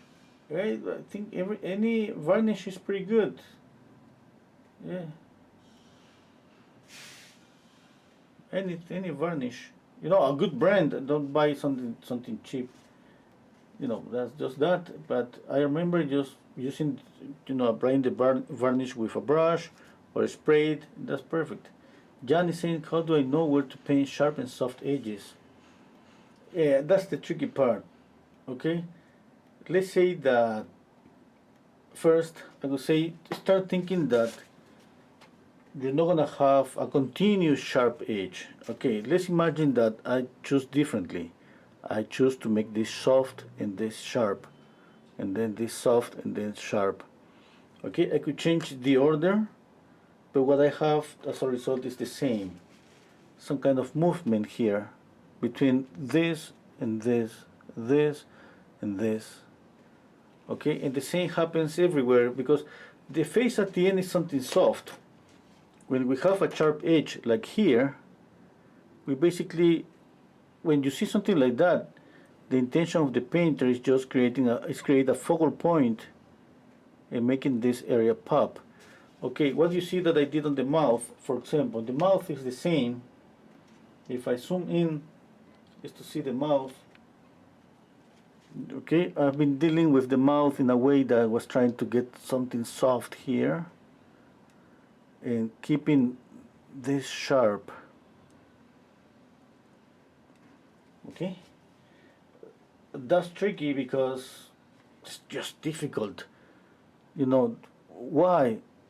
Because we're gonna see details. One thing, it's like our brain is like saying, "Hey, you're missing something. Go back." You say, "No, I don't wanna do that. I want the softness here." And if you don't stay strong, it's like your brain is gonna move you to go sharp all the way, because that's what we see. Or because that's what we want to see.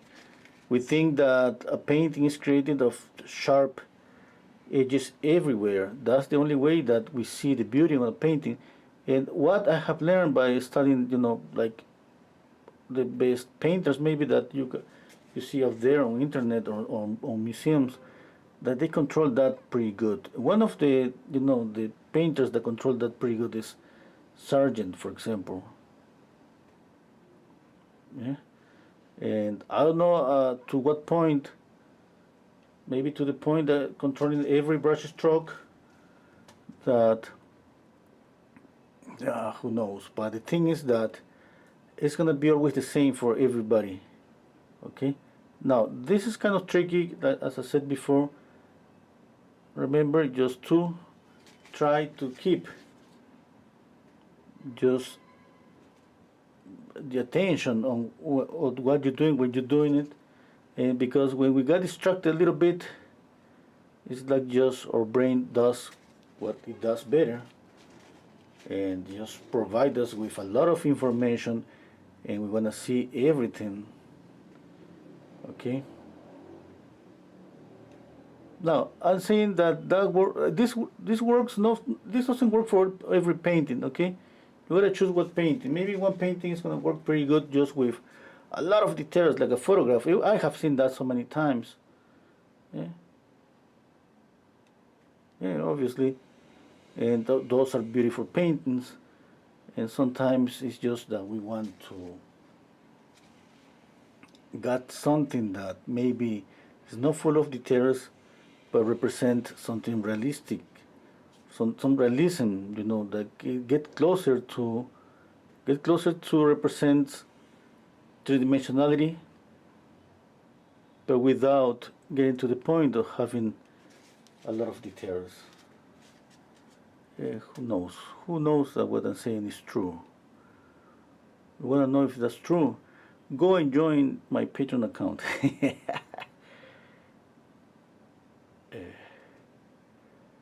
And don't forget to play the like button. To press the like button, sorry. Press the like button.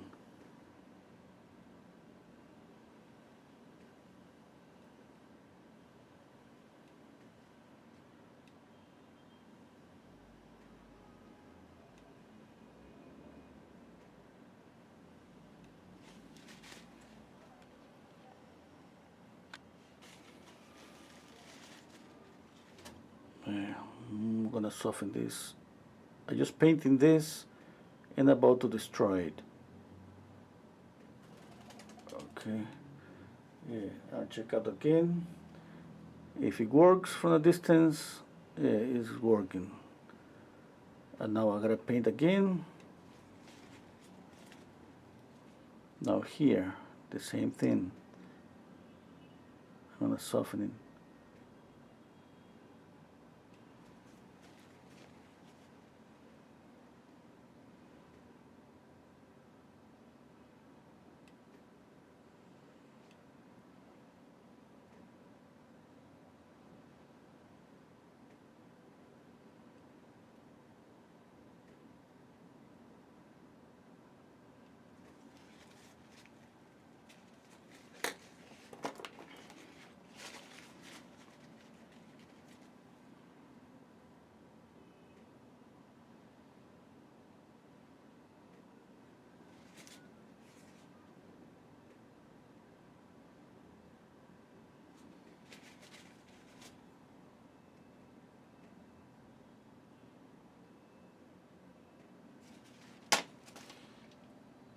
Okay, okay,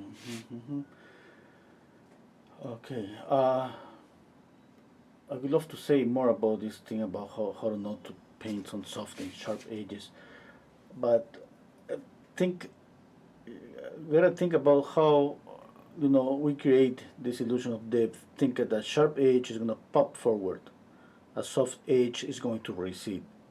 Okay, if we paint a landscape and we paint the trees that are just far away pretty sharp, and the trees that are closer pretty sharp, we kind of just kind of destroying the illusion of depth.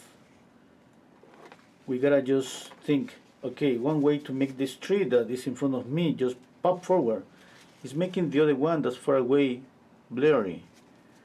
It's one working for the other. Okay, you're not destroying a tree by just making it soft. You're just making the other one just pop.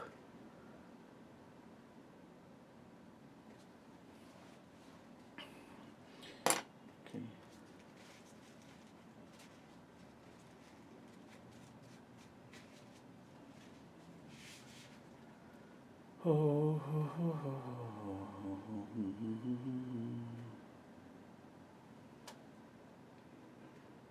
Oh, Clayton is saying, don't worry, Renzo, I will join your Patreon soon. Why soon? Join now. I'm just kidding.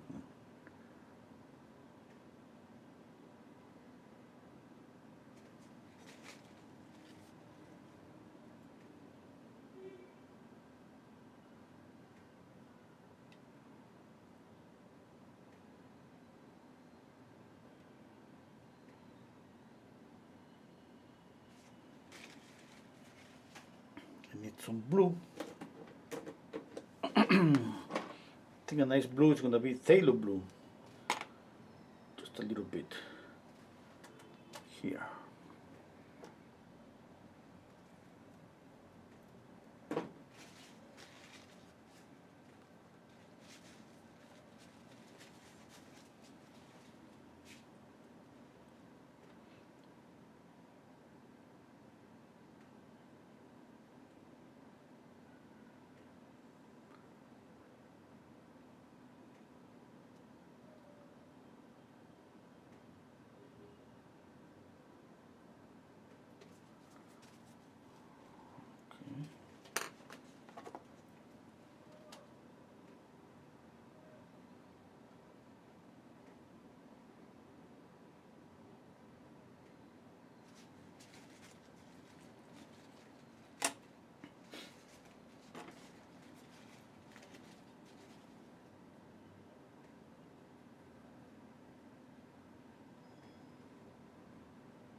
So he's saying, Chris, I heard he was a hand matter in another reality. Yeah, oh, maybe I was in another life. That's why I just love to show my hand. Yeah. Yeah, I was a, yeah, that's a good explanation, yeah. Why not? Yeah, maybe my next life is just gonna be a hand. Nothing more than a hand. No eyes, no brain, nothing, just a hand. Like the movie that's movie that for Halloween, what's that? Adam's Family, I think it was.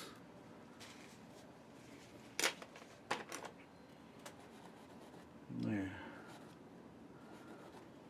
What's the name of the hand of this series?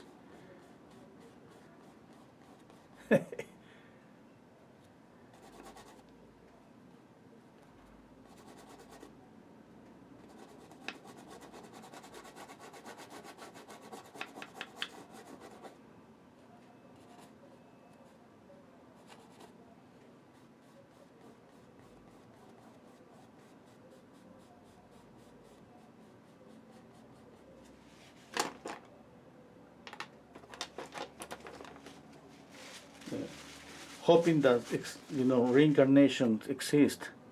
I hope it does. That would be too cruel to be here, to live a life and just have just one opportunity to mess it up. I want to mess my life up a couple of times at least. One is not enough.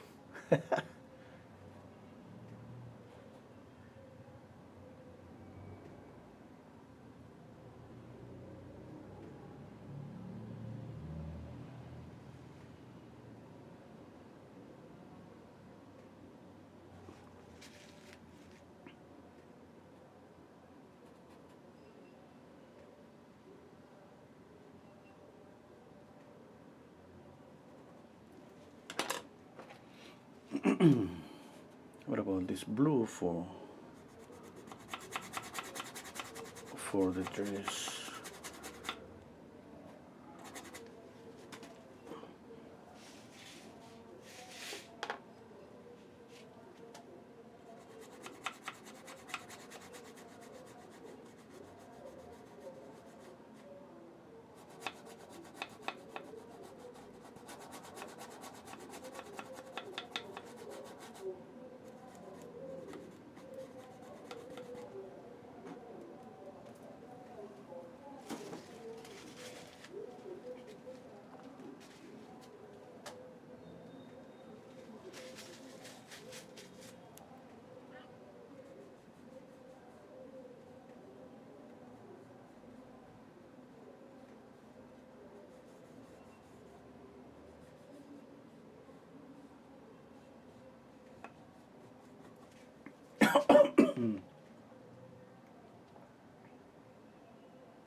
Oh, the brushes for blend. Oh, okay, the brushes for blending is I got this one are new are just pre-pointy. Okay, pre-pointy, and I don't throw away, but at this point, what happens is kind of flayed out, and with this like this is pretty good for blending. I got the same in different sizes. Look at that. Look at that. Yeah. Look at that.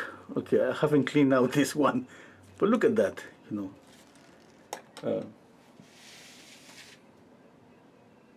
Okay. Oh, Eve, bye. Thank you for being here.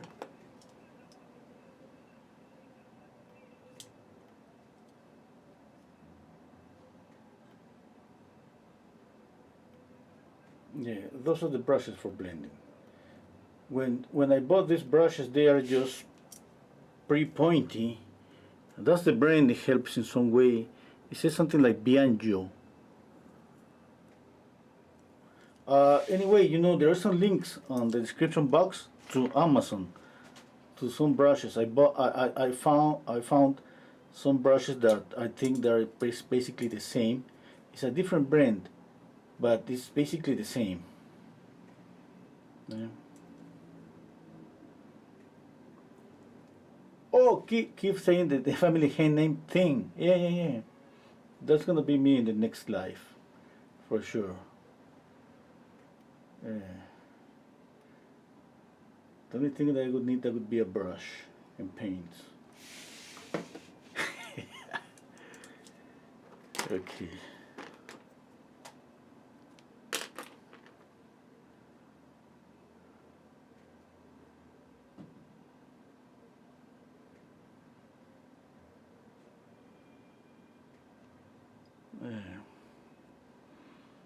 I picture myself painting a hand laying down on a sofa. You just naming the painting The Naked Hand.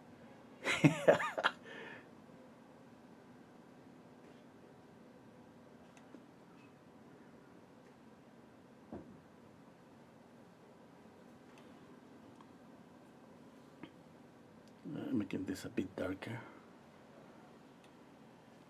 Oh, I need to work on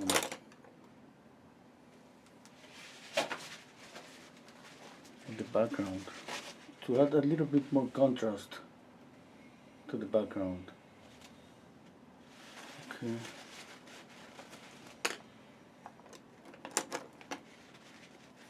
Okay, wait, something happened here. Yep.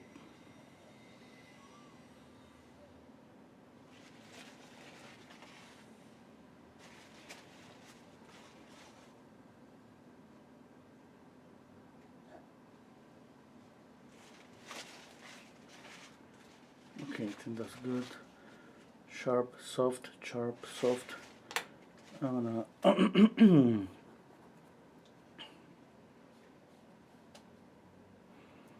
gonna paint a little bit. I'm gonna add a little bit of light to the background.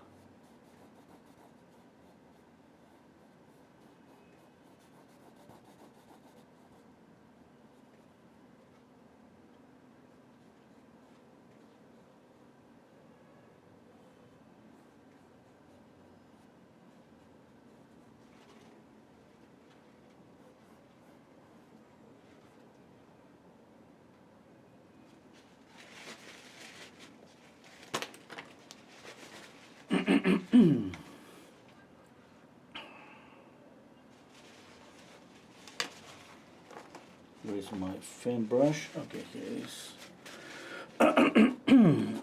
Sorry.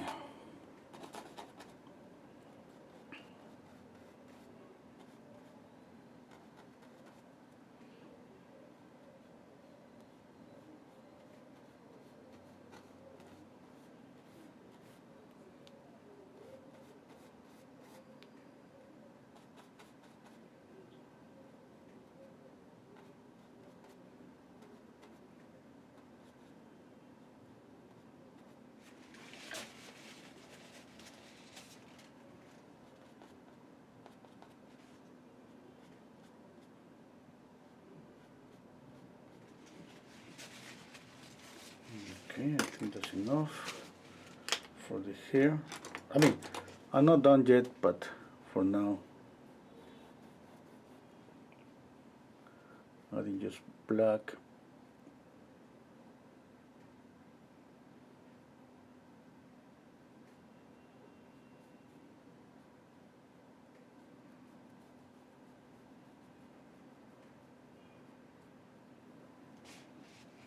Okay, now let's paint the ear. A little bit of pink to the ear.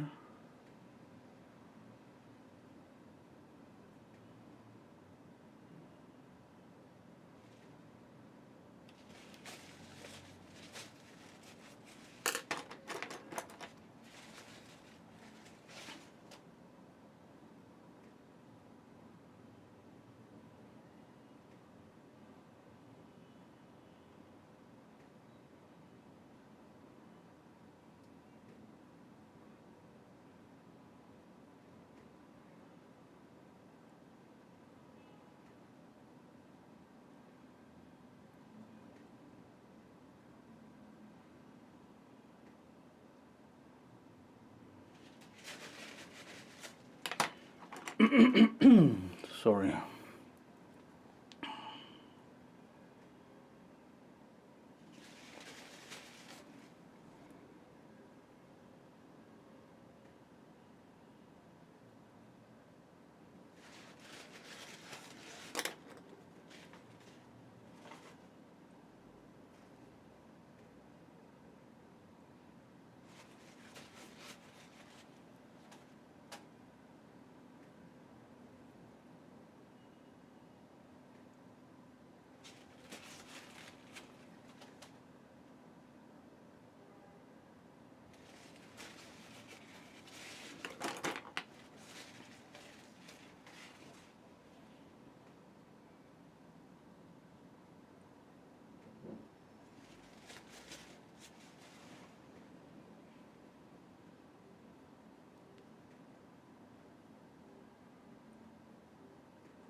Just knocking down the light, the highlight on the forehead.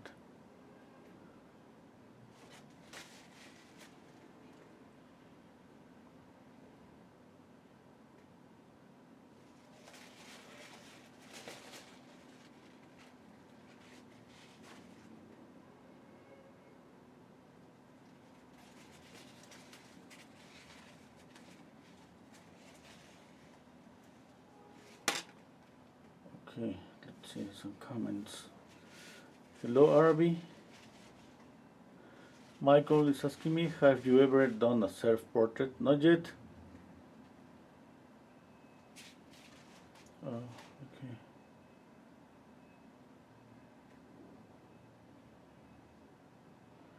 Okay. If is saying, I take a beer. Okay.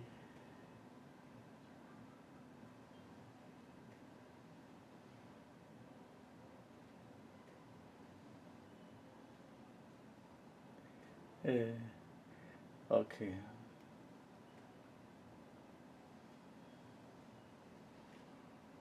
Oh, yeah. Oh, yeah. The Amazon, the link in Amazon. Yeah, that's on YouTube. On live on YouTube and Facebook.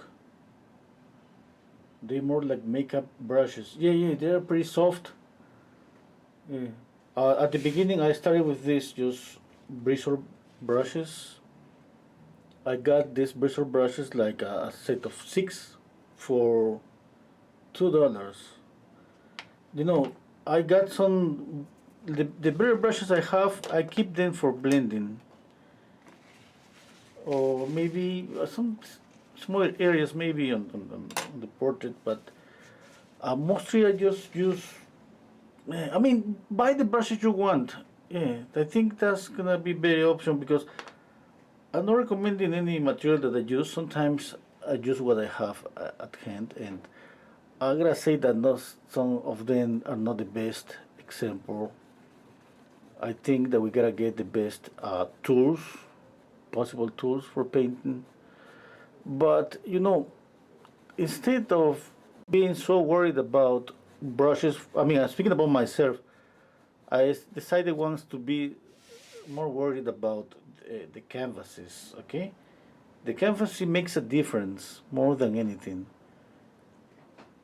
and we have to deal always with some problem with a canvas. This at the point that uh, so many people choose to prepare their own canvases, which adds something that maybe it takes time, but when we know that we're not getting what we want, and obviously on a canvas that is no way prepared, we're gonna deal with that, and that's pretty annoying for sure.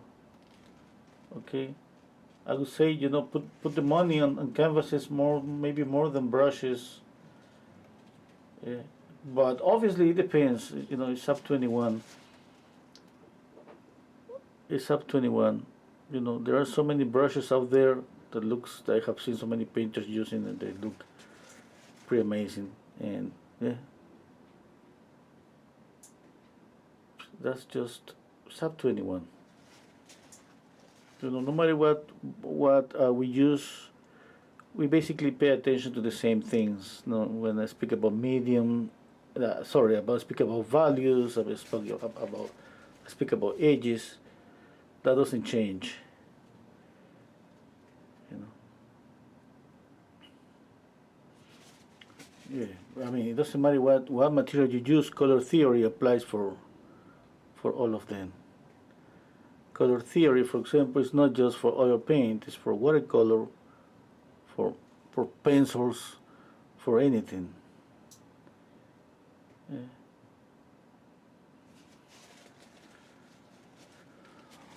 Okay, let me check out the painting.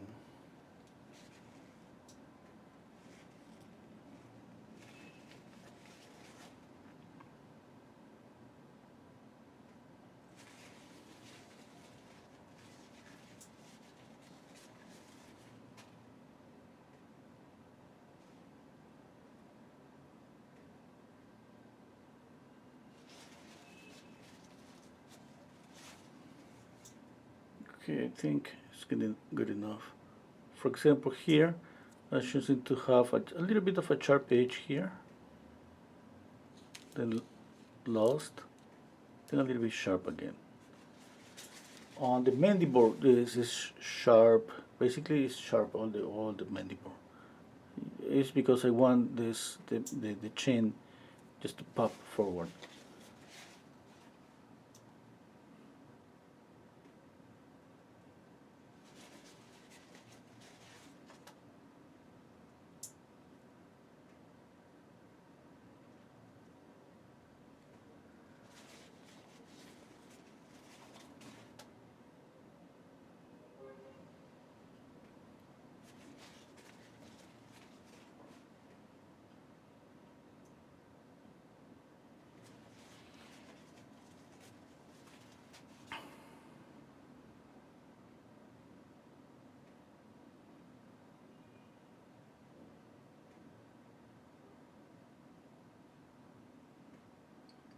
Okay.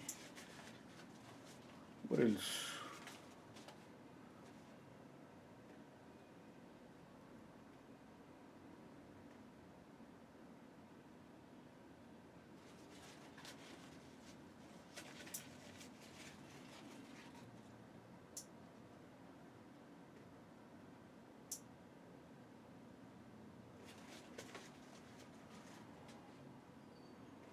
Maybe I should choose to make the ear sharp and this soft.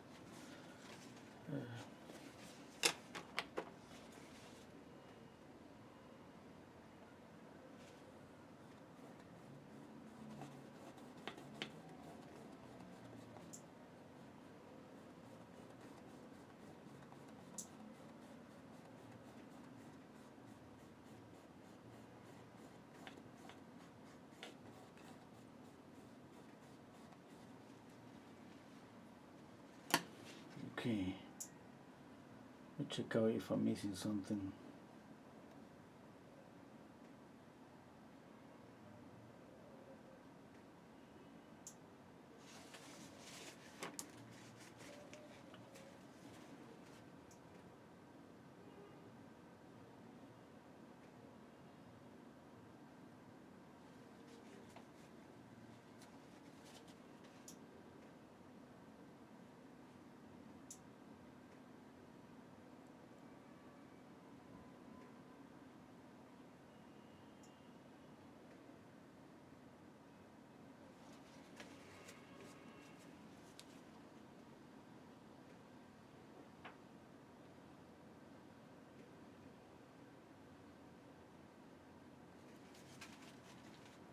Hmm.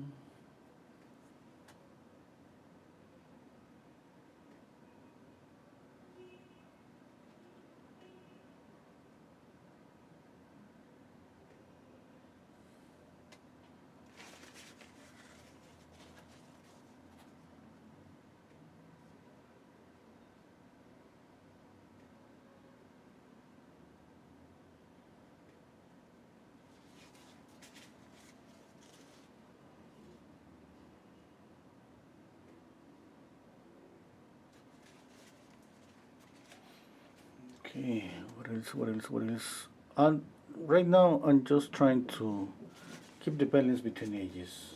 Okay, here and there. I think the likeness is close enough. Close enough just to leave it there and not think about like I gotta move something. Just keep it there and paying attention to the edges. Okay. For example, here I got a sharp edge and this is all soft broken. Okay. What's the intention? Obviously to create the illusion that this is turning. Okay. Now I'll try to control as much as possible this thing about edges, but it's not possible to pay attention to every detail.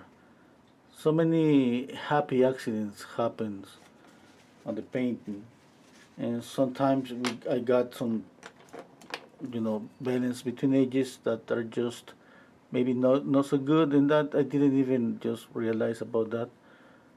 But I try to pay attention as much as possible. Okay. Like for example, this here, this and this, they're pretty close, yeah, to each other in terms of shape.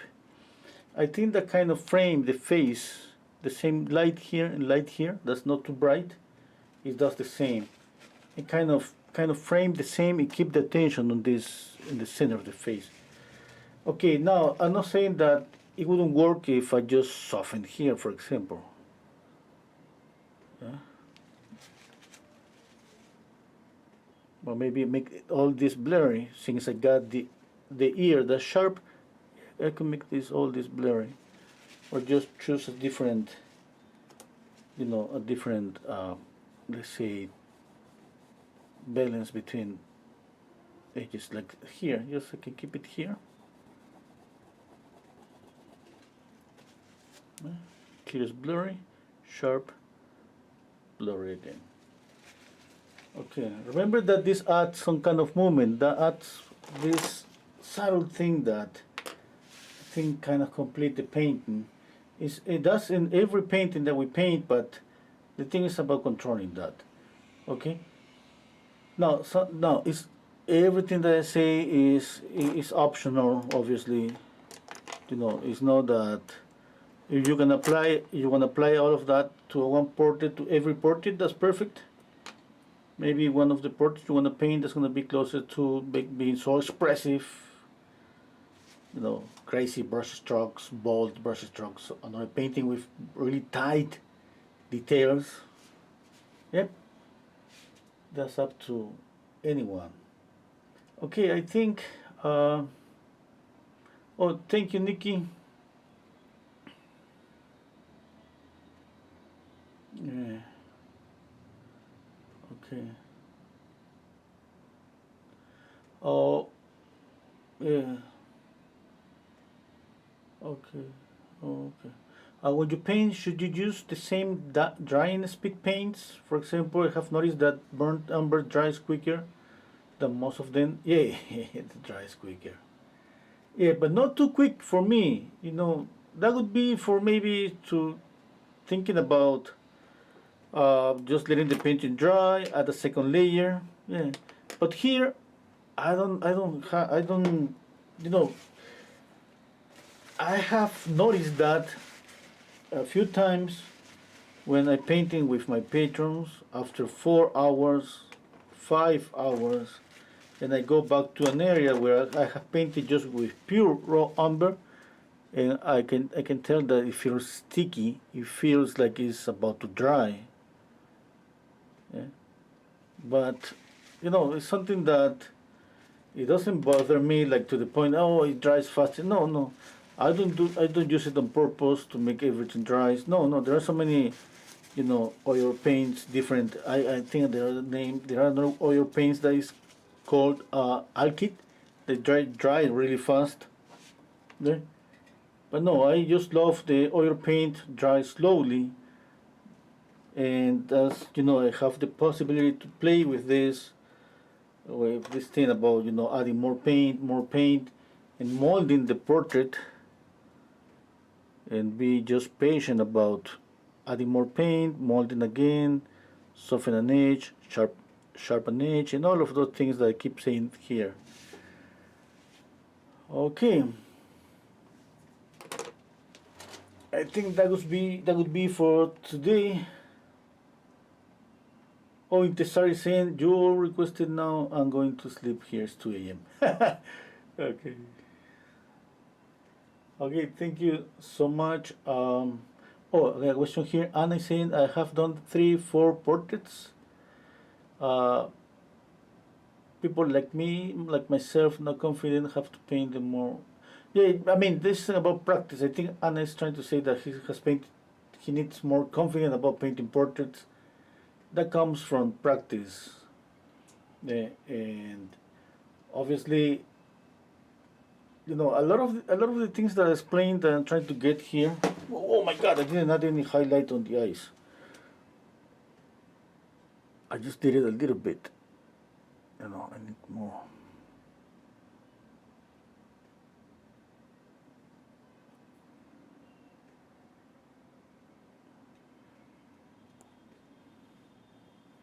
Okay, what I was saying, that everything is about practice and painting.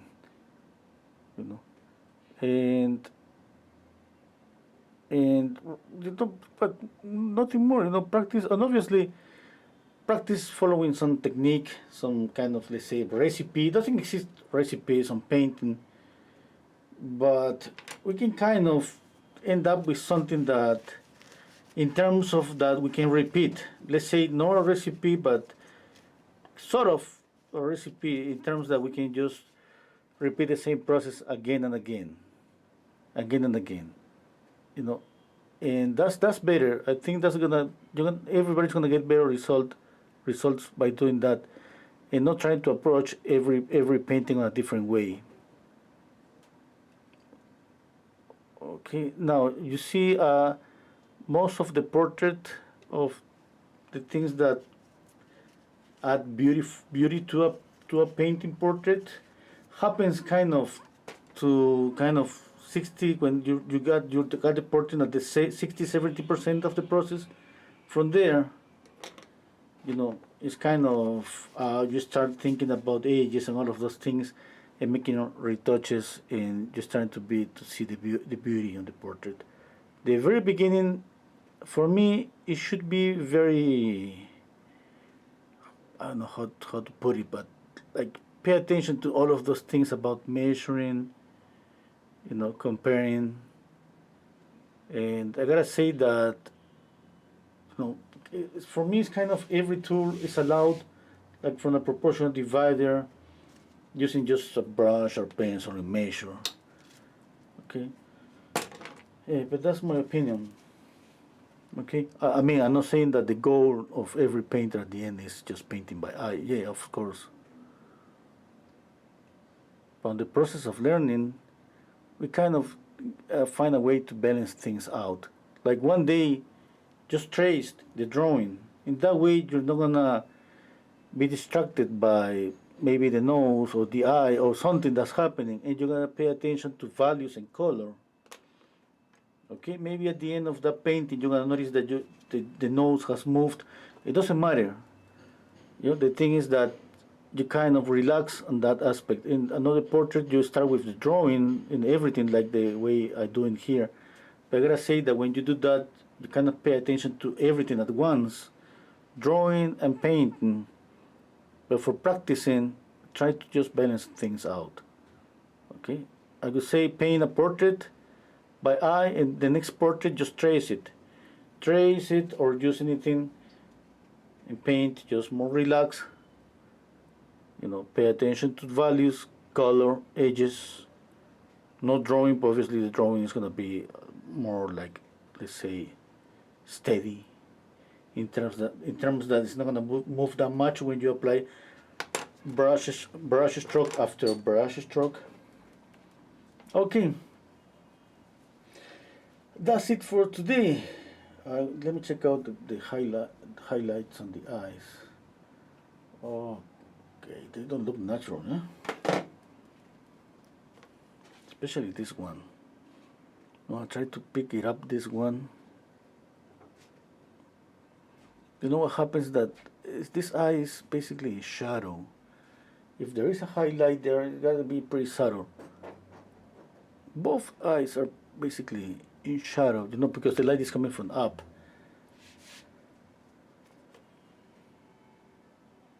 The blue I got here is phthalo blue.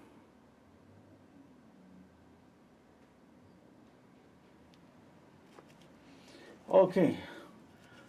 Yeah, maybe the nose is coming forward, maybe that much, I don't know, but I like it, okay? I like it. I think at the end that's what we all want when it's about creating the illusion of depth. The nose is something that you gotta pop. You gotta make it pop. Pop forward.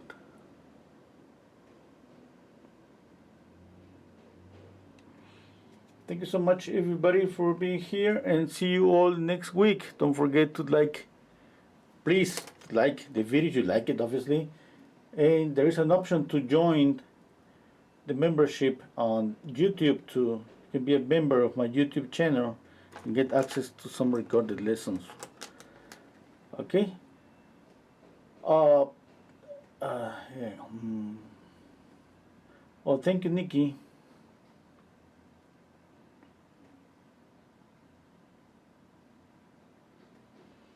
Well, thank you, Wendy Rose.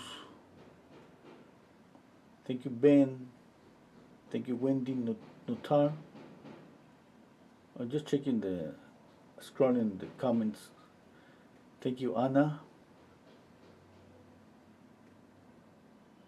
Anna is saying, I'm afraid of painting portraits, but people ask for them. Yeah, but that's good. Yeah. Yeah, man, we gotta try. You gotta try. Just try and practice. Yeah. Okay. Thank you so much, you all. Bye. Bye, Monique. Yeah. Thank you. Bye, Chris, Keith, Nikki, Sylvia, and you all here.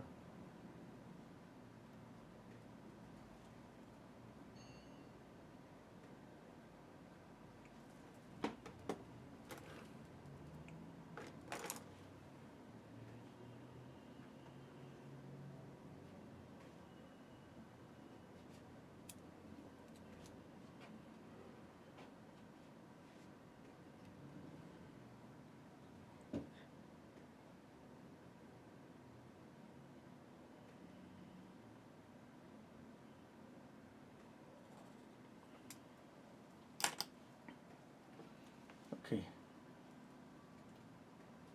Bye, Michael. Bye.